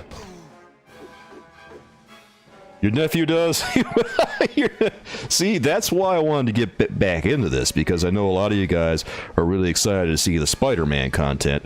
And to be fair, I really love playing Spider-Man games on here. Yeah, you watch the Blue? Or you watch the VOD? Yeah, I decided to keep the VOD published because it erased what we saw in the chat. But it really was out of the blue. Like, we were just having a good time playing the Wordle, and then not even 5 minutes in, I think, it was just wha-bam. Yeah, on YouTube we have a much different crowd. This crowd is mostly based around the Marvel Legends and DC Multiverse toys that I talk about on here. So we talk about that a lot, but then we also do this because, yeah, sometimes I just like to kick back, relax, and play a little bit of something. Fall asleep. Wait. Where's the door? Oh, here's the door. Okay. Man, I forgot that there were doors in this game that you had to open. Oh, I am so not used to that. Alright, come on, Toby. Get over there. Toby, you gotta stop taking kicks in the head or you'll never get past all these jabronis. Come on. Like, wait. What does this button do? Oh, that's right. I can spin webs. Okay. So, if we do that, then we can just... Alright, it's not... The webs does not take them down. I have to actually punch them. Hey, you! Oh, okay, how about we stop doing that? Yeah, let's take care of this guy. Okay, cool. Is there a health pickup somewhere around here that maybe we can, I don't know, keep ourselves alive with? Come on. don't shadow box. Hit him. There you go. All right, Toby, we got this. Oh boy. Just for giggles, press the punch button near an object to try picking it up. Press punch again to throw it. Don't have time to pick it up? Too lazy? No problem. The kick button will launch an item without picking it up. There. Was that simple enough for you? Or should I play the whole game for you? Thank you, Bruce Campbell. So we should pick this up? Okay, that's how we pick things up. We just have to press punch. Marcus, Lucy's back? Oh, I'm so happy. How's Lucy doing? I haven't seen Lucy since the stream with Astrid like last week. Hold down the Y button, you can web up an enemy, stopping him in his tracks. But he'll break out sooner or later though, so don't get too comfy. Well, that's different from Spider-Man PS1. Because in Spider-Man PS1, if you web up a guy, it kind of just takes him out. Oh, is that what I had to do? I just had to touch the garage door? That's it? Don't let him through! I got the door for his boss. He ain't getting through. I'm happy to have her back too, Marcus. Circus in town? Hope we see her online again real soon. Oh, come on. Don't be like that. Oh my god. Health pickup. Oh my god. Go to the health pickup. Go to the health pickup, Spidey. Come on. Oh, baby, I'm alive. Woo. Come on. How about we jump up? We do. There it is. Oh no. Don't get knocked out. Oh, Spider-Man, you gotta help me out here, bro. This is a team effort. Yeah, that's how we do it. No, don't get off of him. Oh, okay. Spider-Man, you're killing me here, bud. Come on. Oh no. We're in trouble. Uh-oh. How you like me now, punk? I don't like you very much. Here, we gotta throw something at these guys. Here, we'll run this way. Well, come on. Oh my god, don't get tripped up by architecture. Oh, that's sweet. Them sweet year 2002 graphics. And did we just take them out with a barrel? I'll have to get that back if I want to open that door. Oh my god. I did it. The barrel worked. It's amazing.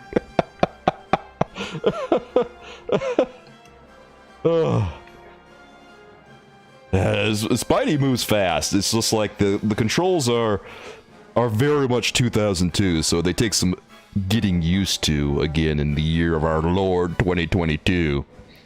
But don't worry, guys, I got this. I think. Come on. Let's land. Okay, I got some web.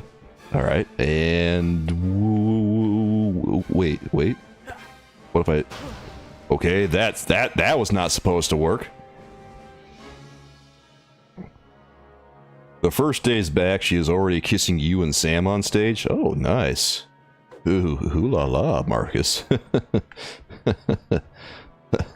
Go Lucy. Alright, so I don't think I can go anywhere in here. No, I don't think I can go anywhere in here. I could use a compass. Wait, what if I do this? Okay, well, that's not a switch. That's just a fire extinguisher. Because of course it is. What if I go down this way? So long. Uh-oh. Oh, God! Oh, boy! Oh, that was close! What? Oh, I wasn't expecting that. Oh. What is my favorite toy? My favorite toy is probably... Ooh, I have to think about this one. So I've had a lot of toys over the years. Stop me. I have to find a way to shut off the power so I can get through. I think that my favorite toy ever is probably... Oh my god, Spider-Man. Okay, now just in case you don't know already, you can activate a console or switch by standing next to it, facing it, and pressing the punch button. Go ahead. Give it a shot. You never know what might happen. No, seriously, go ahead. It'll be fine. Go ahead. Looks like the freak My wants to favorite play. toy is probably a Toy Biz Batman from the very late 80s, early 90s. It wasn't like a particularly good toy, but it was a really fun toy. It had this utility belt action feature where if you pulled out Batman's utility belt, it was on a string, and you could attach it to stuff and it would draw him up towards ceilings and stuff, and it looked just like the Tim Burton movie almost when he would do that, and the toy looked kind of cheap. It wasn't like really great or anything. It was kind of just like a bootleg superpowers Batman almost, but still, it wasn't too bad. I'll have to get that back if I want to open that door. Me and Lucy have gotten scarily close. It's almost real. Oh, hey. Well, you know what? Good for the two of you. I'm glad that you're both friends. They've taken a fuse out of the control panel. I'll have to get that back if I want to open that door. Hey, I'm glad Lucy hasn't just disappeared off the face of the earth again. There. How about a health item? What's Toxic Avenger's favorite toy, by the way? Wait, there's a vent up here? Oh, wow. Okay, there's a vent in here. And I might have to go in there. I'm not sure yet. Oh my god, did I just get kicked by this guy? I thought he was done. Wait, how are these guys taking punches from Spider-Man and just tanking them? What? My web's topped off already. Okay. you ain't getting this fuse. Better take off while you still can. Easy to say that behind a locked door, coward. Oh, I say it cool? Well, I'm glad he thinks it's cool. I mean, I think it's a pretty cool toy.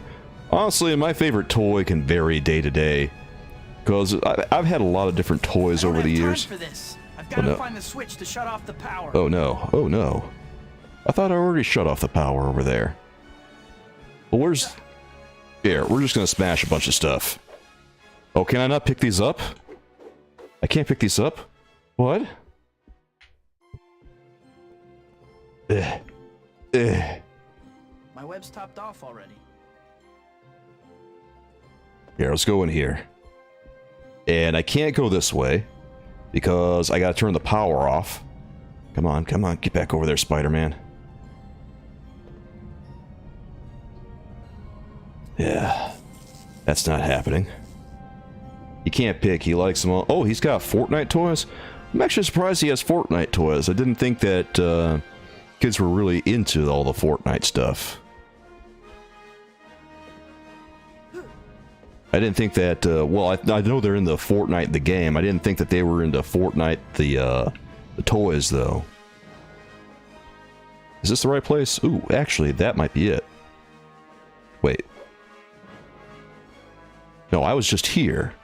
Well, what on earth? Okay, I turned that off, so we should be good here. Come on, Spidey. Into the vents with you. We gotta figure out where to go next. Honest. What if we go in here? Ah, perfect. This is where we're missing. I'm gonna tear you to pieces. Jesus, Spider-Man. He's just casually saying, I'm gonna tear you to pieces. Everyone watch out. Spider-Man just got tough. Try looking up. Duh. See, chances are there's an open air vent overhead. Try looking for air vents in ceilings or walls when you're having trouble figuring out where to go next. Oh, I know that people have Fortnite toys. It's just that with the... like, I'm looking at videos and everything for the Fortnite toys. It doesn't seem like they're as popular as some other properties could be, or other properties are. So that's kind of made me hesitant to really talk about them. I thought about it. Okay, have I been around here? No, wait. I have been here. There. What Fortnite figures do you have? Rewind. Also, if anyone in chat has Fortnite figures, let us know. Like, what do you think of them? Because I've been looking at Fortnite stuff now and then, and I play Fortnite. And I've thought to myself that the Fortnite stuff, it looks pretty decent. Like, they have a lot of unique sculpts. They've taken a fuse out of the control panel. I'll have to get that back if I want to open that door. So wait, I probably have to bust this door down, don't I? Let's do this. Are you kidding me? I can't bust the door down? Really? I thought that was like what I had to do, man. Oh wait, there it is. Okay. I found it. There's a vent. Now I just need to find a way to get there. Okay. Oh. Well, this is easy. Okay. That takes care of that. Now to get that fuse. I didn't realize there was just a hole in the wall that I could go through. Well, well, now you know that's there. That's really easy. This is suddenly life is good, as long as I don't get hit again. If I get hit again, I might be donezo. Where's the vent? Ah, there it is. Okay, we're good. Yeah, that's what I thought. Like, it doesn't have as big of an audience, so it kind of makes me hesitant to really talk about it. Give me the fuse, you nerd. Oh, here, take your lumps. Oh my god, what's with this guy? Oh my god, I just died! I just died! I just died!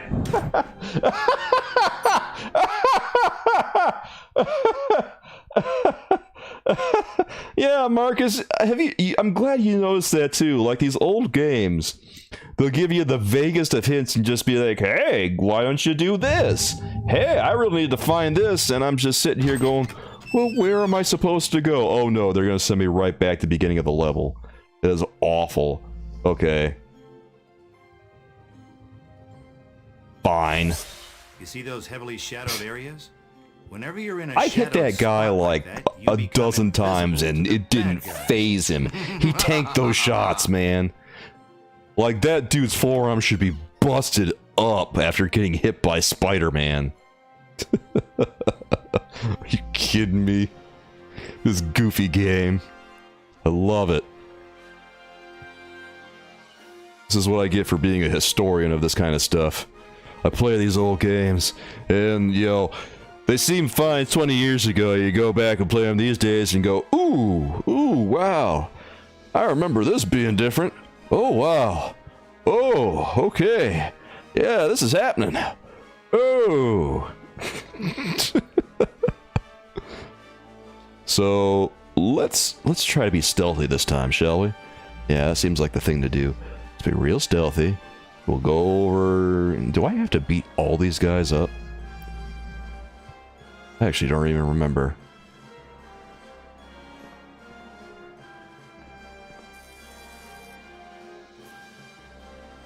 Okay, so stealth.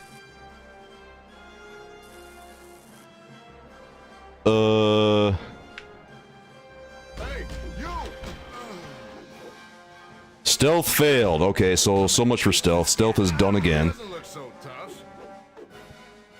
I don't have time. I have to do that one thing, Spidey says, never offering us more than the vaguest of hints. It's like playing a point-and-click adventure game from way back when, but... Oh. Actually, the controls for this are kind of jacked up. Look at you. You think you're pretty tough, huh? Talk is cheap. Like, Spider-Man, a lot of the time I'll be pushing on my analog stick and he won't want to go the way that I tell him to. Sometimes the camera will change directions and he'll kind of just go wherever he feels like. I don't remember it being like that when I was playing this. Lucy just said you had baby socks. Well, do you have baby socks?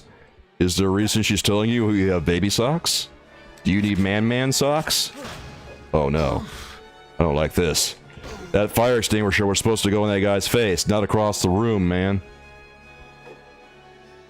Alright, let's go. Circus in town? You see nothing.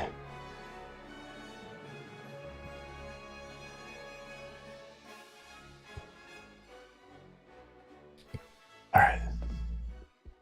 On. Oh my god.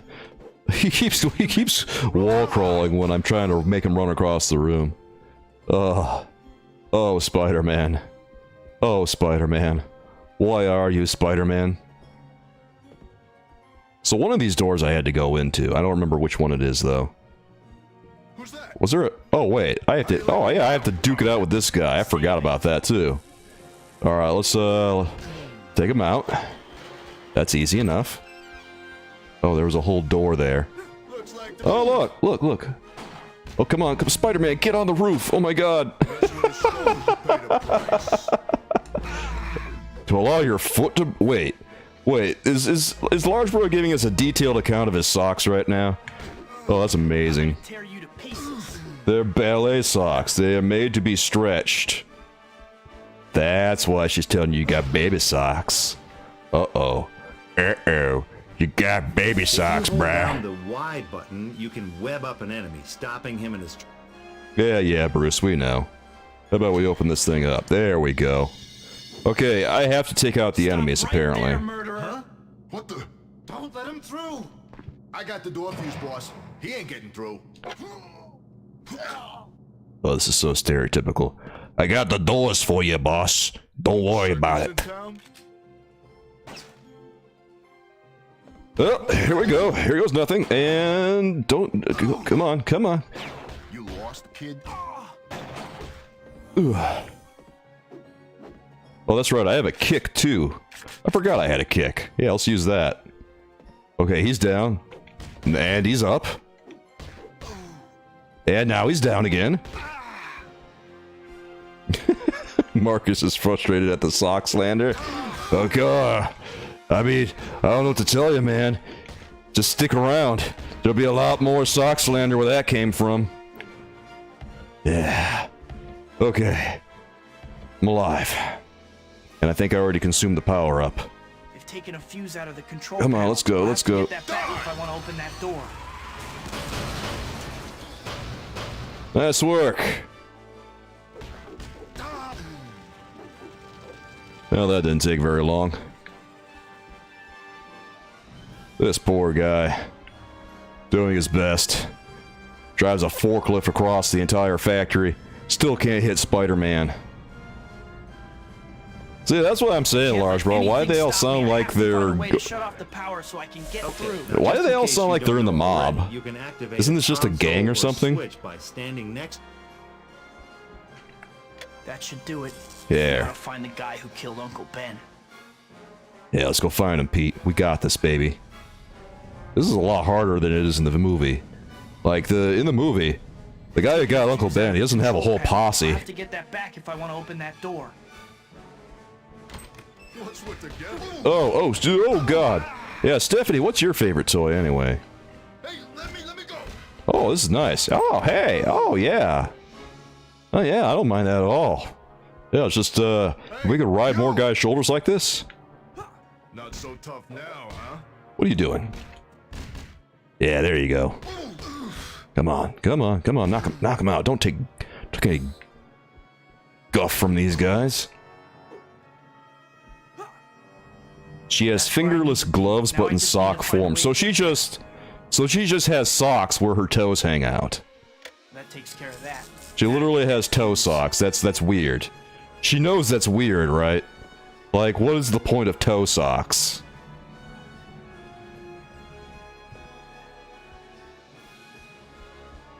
Toe socks. I don't think I have ever seen a sock like that large, bruh. Yeah, that's really weird. What's with the getup, chump? Come on, web him up. There. Out of my way. Oh, you ain't locking and loading. You're done, man. Web him, web him. I'm hitting the web button. Okay, is he finally done? This fuse. He's done? Okay, we got the fuse, guys. We did it. Still alive. Life is good. Okay, we're gonna unlock this bad boy now. Let's do it. Those are just yoga socks, Astrid says, and I concur, Astrid. Oh, wow, Stephanie. That's amazing. You've never heard of ballet socks, and you danced for 15 years. Yeah. Alright, well, back into the ceiling we go. Let's see where we go next. Here, baby? No, this can't be right. No, there's a switch there that we had to hit. And we already hit it. Getting sock checked is a real thing. Wait, like airports and stuff? That's a real thing now? What? Hey! Cool. I got myself a little health pickup. That's awesome. Oh no. Oh no. Stephanie's gonna post... Alright, Stephanie's gonna post pics of her Neon Genesis Evangeline toys on the Discord. That's gonna be awesome. I can't wait to see those, Steph. I thought that we were gonna see, like, weird pics of Lucy's socks for a minute. Which, you know, I'll let it happen. I'll let it happen. I've seen weirder things on the Discord, to be honest. Here, I need to get a barrel and just chuck it at these guys. I'm tired of, like, playing around with them. Yeah, that's how we do it around here. That's how we do it. Wait, you're still... How are these guys still alive? They just took a barrel to the face. You took a barrel to the face. You're not alive. There's more? There's more. There's more. Here, let me... Yeah, there we go. Yeah, let's do that again. Oh, no. Oh, I think I punched what I was supposed to throw. That's not good. Okay, we need health. Oh god. Oh god. Oh god. Oh god. Here, throw it. Yeah. Yeah, that's how we handle these guys. Cool. That you were supposed to attack him. Why didn't you attack him, Spider-Man? Why are you leaving me hanging here, bro? All right. We got this. Wait, are we done? Are we done? Did we beat the warehouse? Okay, I think we got it. Oh, we got it, man. Yeah. Yes, I want to save my game.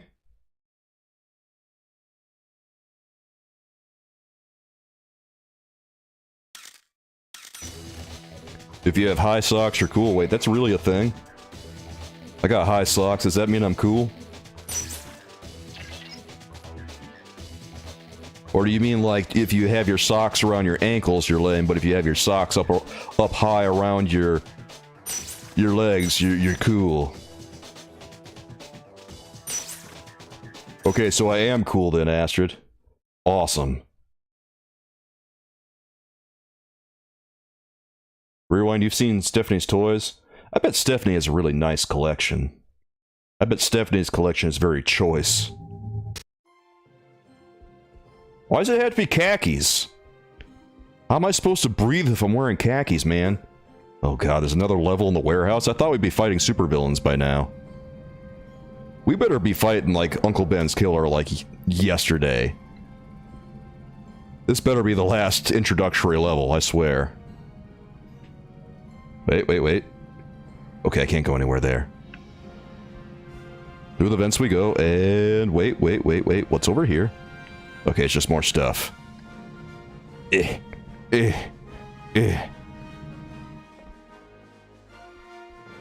like the freak wants to play. Uh-oh. No, that's not what I want. There. Jump.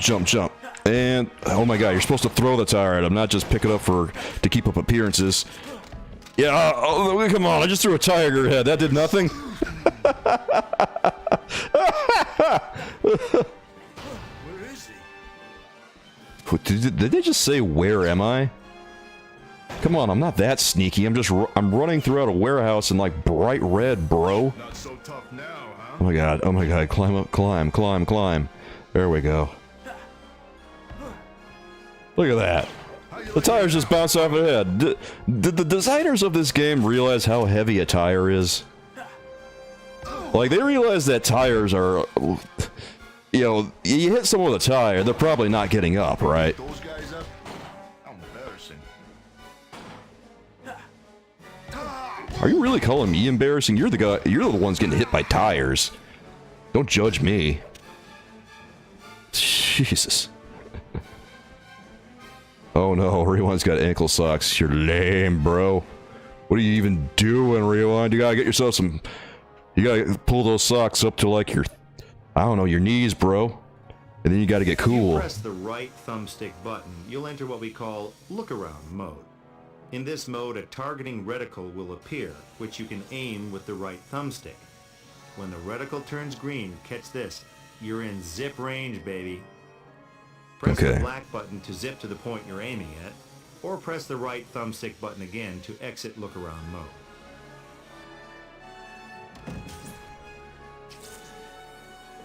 Whew. Yeah, let me try this again. Actually, I don't know which button I'm supposed to use, because we're not on a regular Xbox controller. Oh, that's what I'm supposed to use. I'm supposed to use the right shoulder, the R1 button. Okay. Okay, I get it. That makes sense.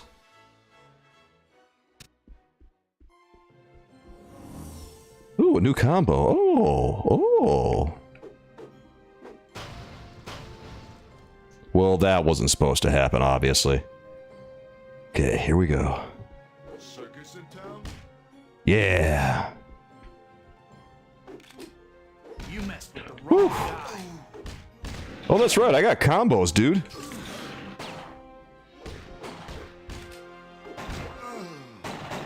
Oh no! Oh no! Oh no! No! Oh god! Oh god! I'm dead. I'm dead. I'm dead.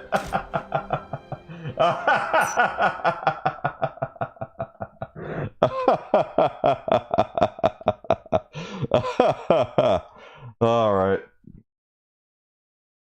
We might have to continue this next week, guys, because it's getting to be about that time. I want to thank everyone for joining me today. I really appreciate everyone being here with me. I hope to see you again soon. I don't know what we're gonna talk about quite yet, but there's always something to talk about, and hopefully we can continue Spider-Man when we're done that next time.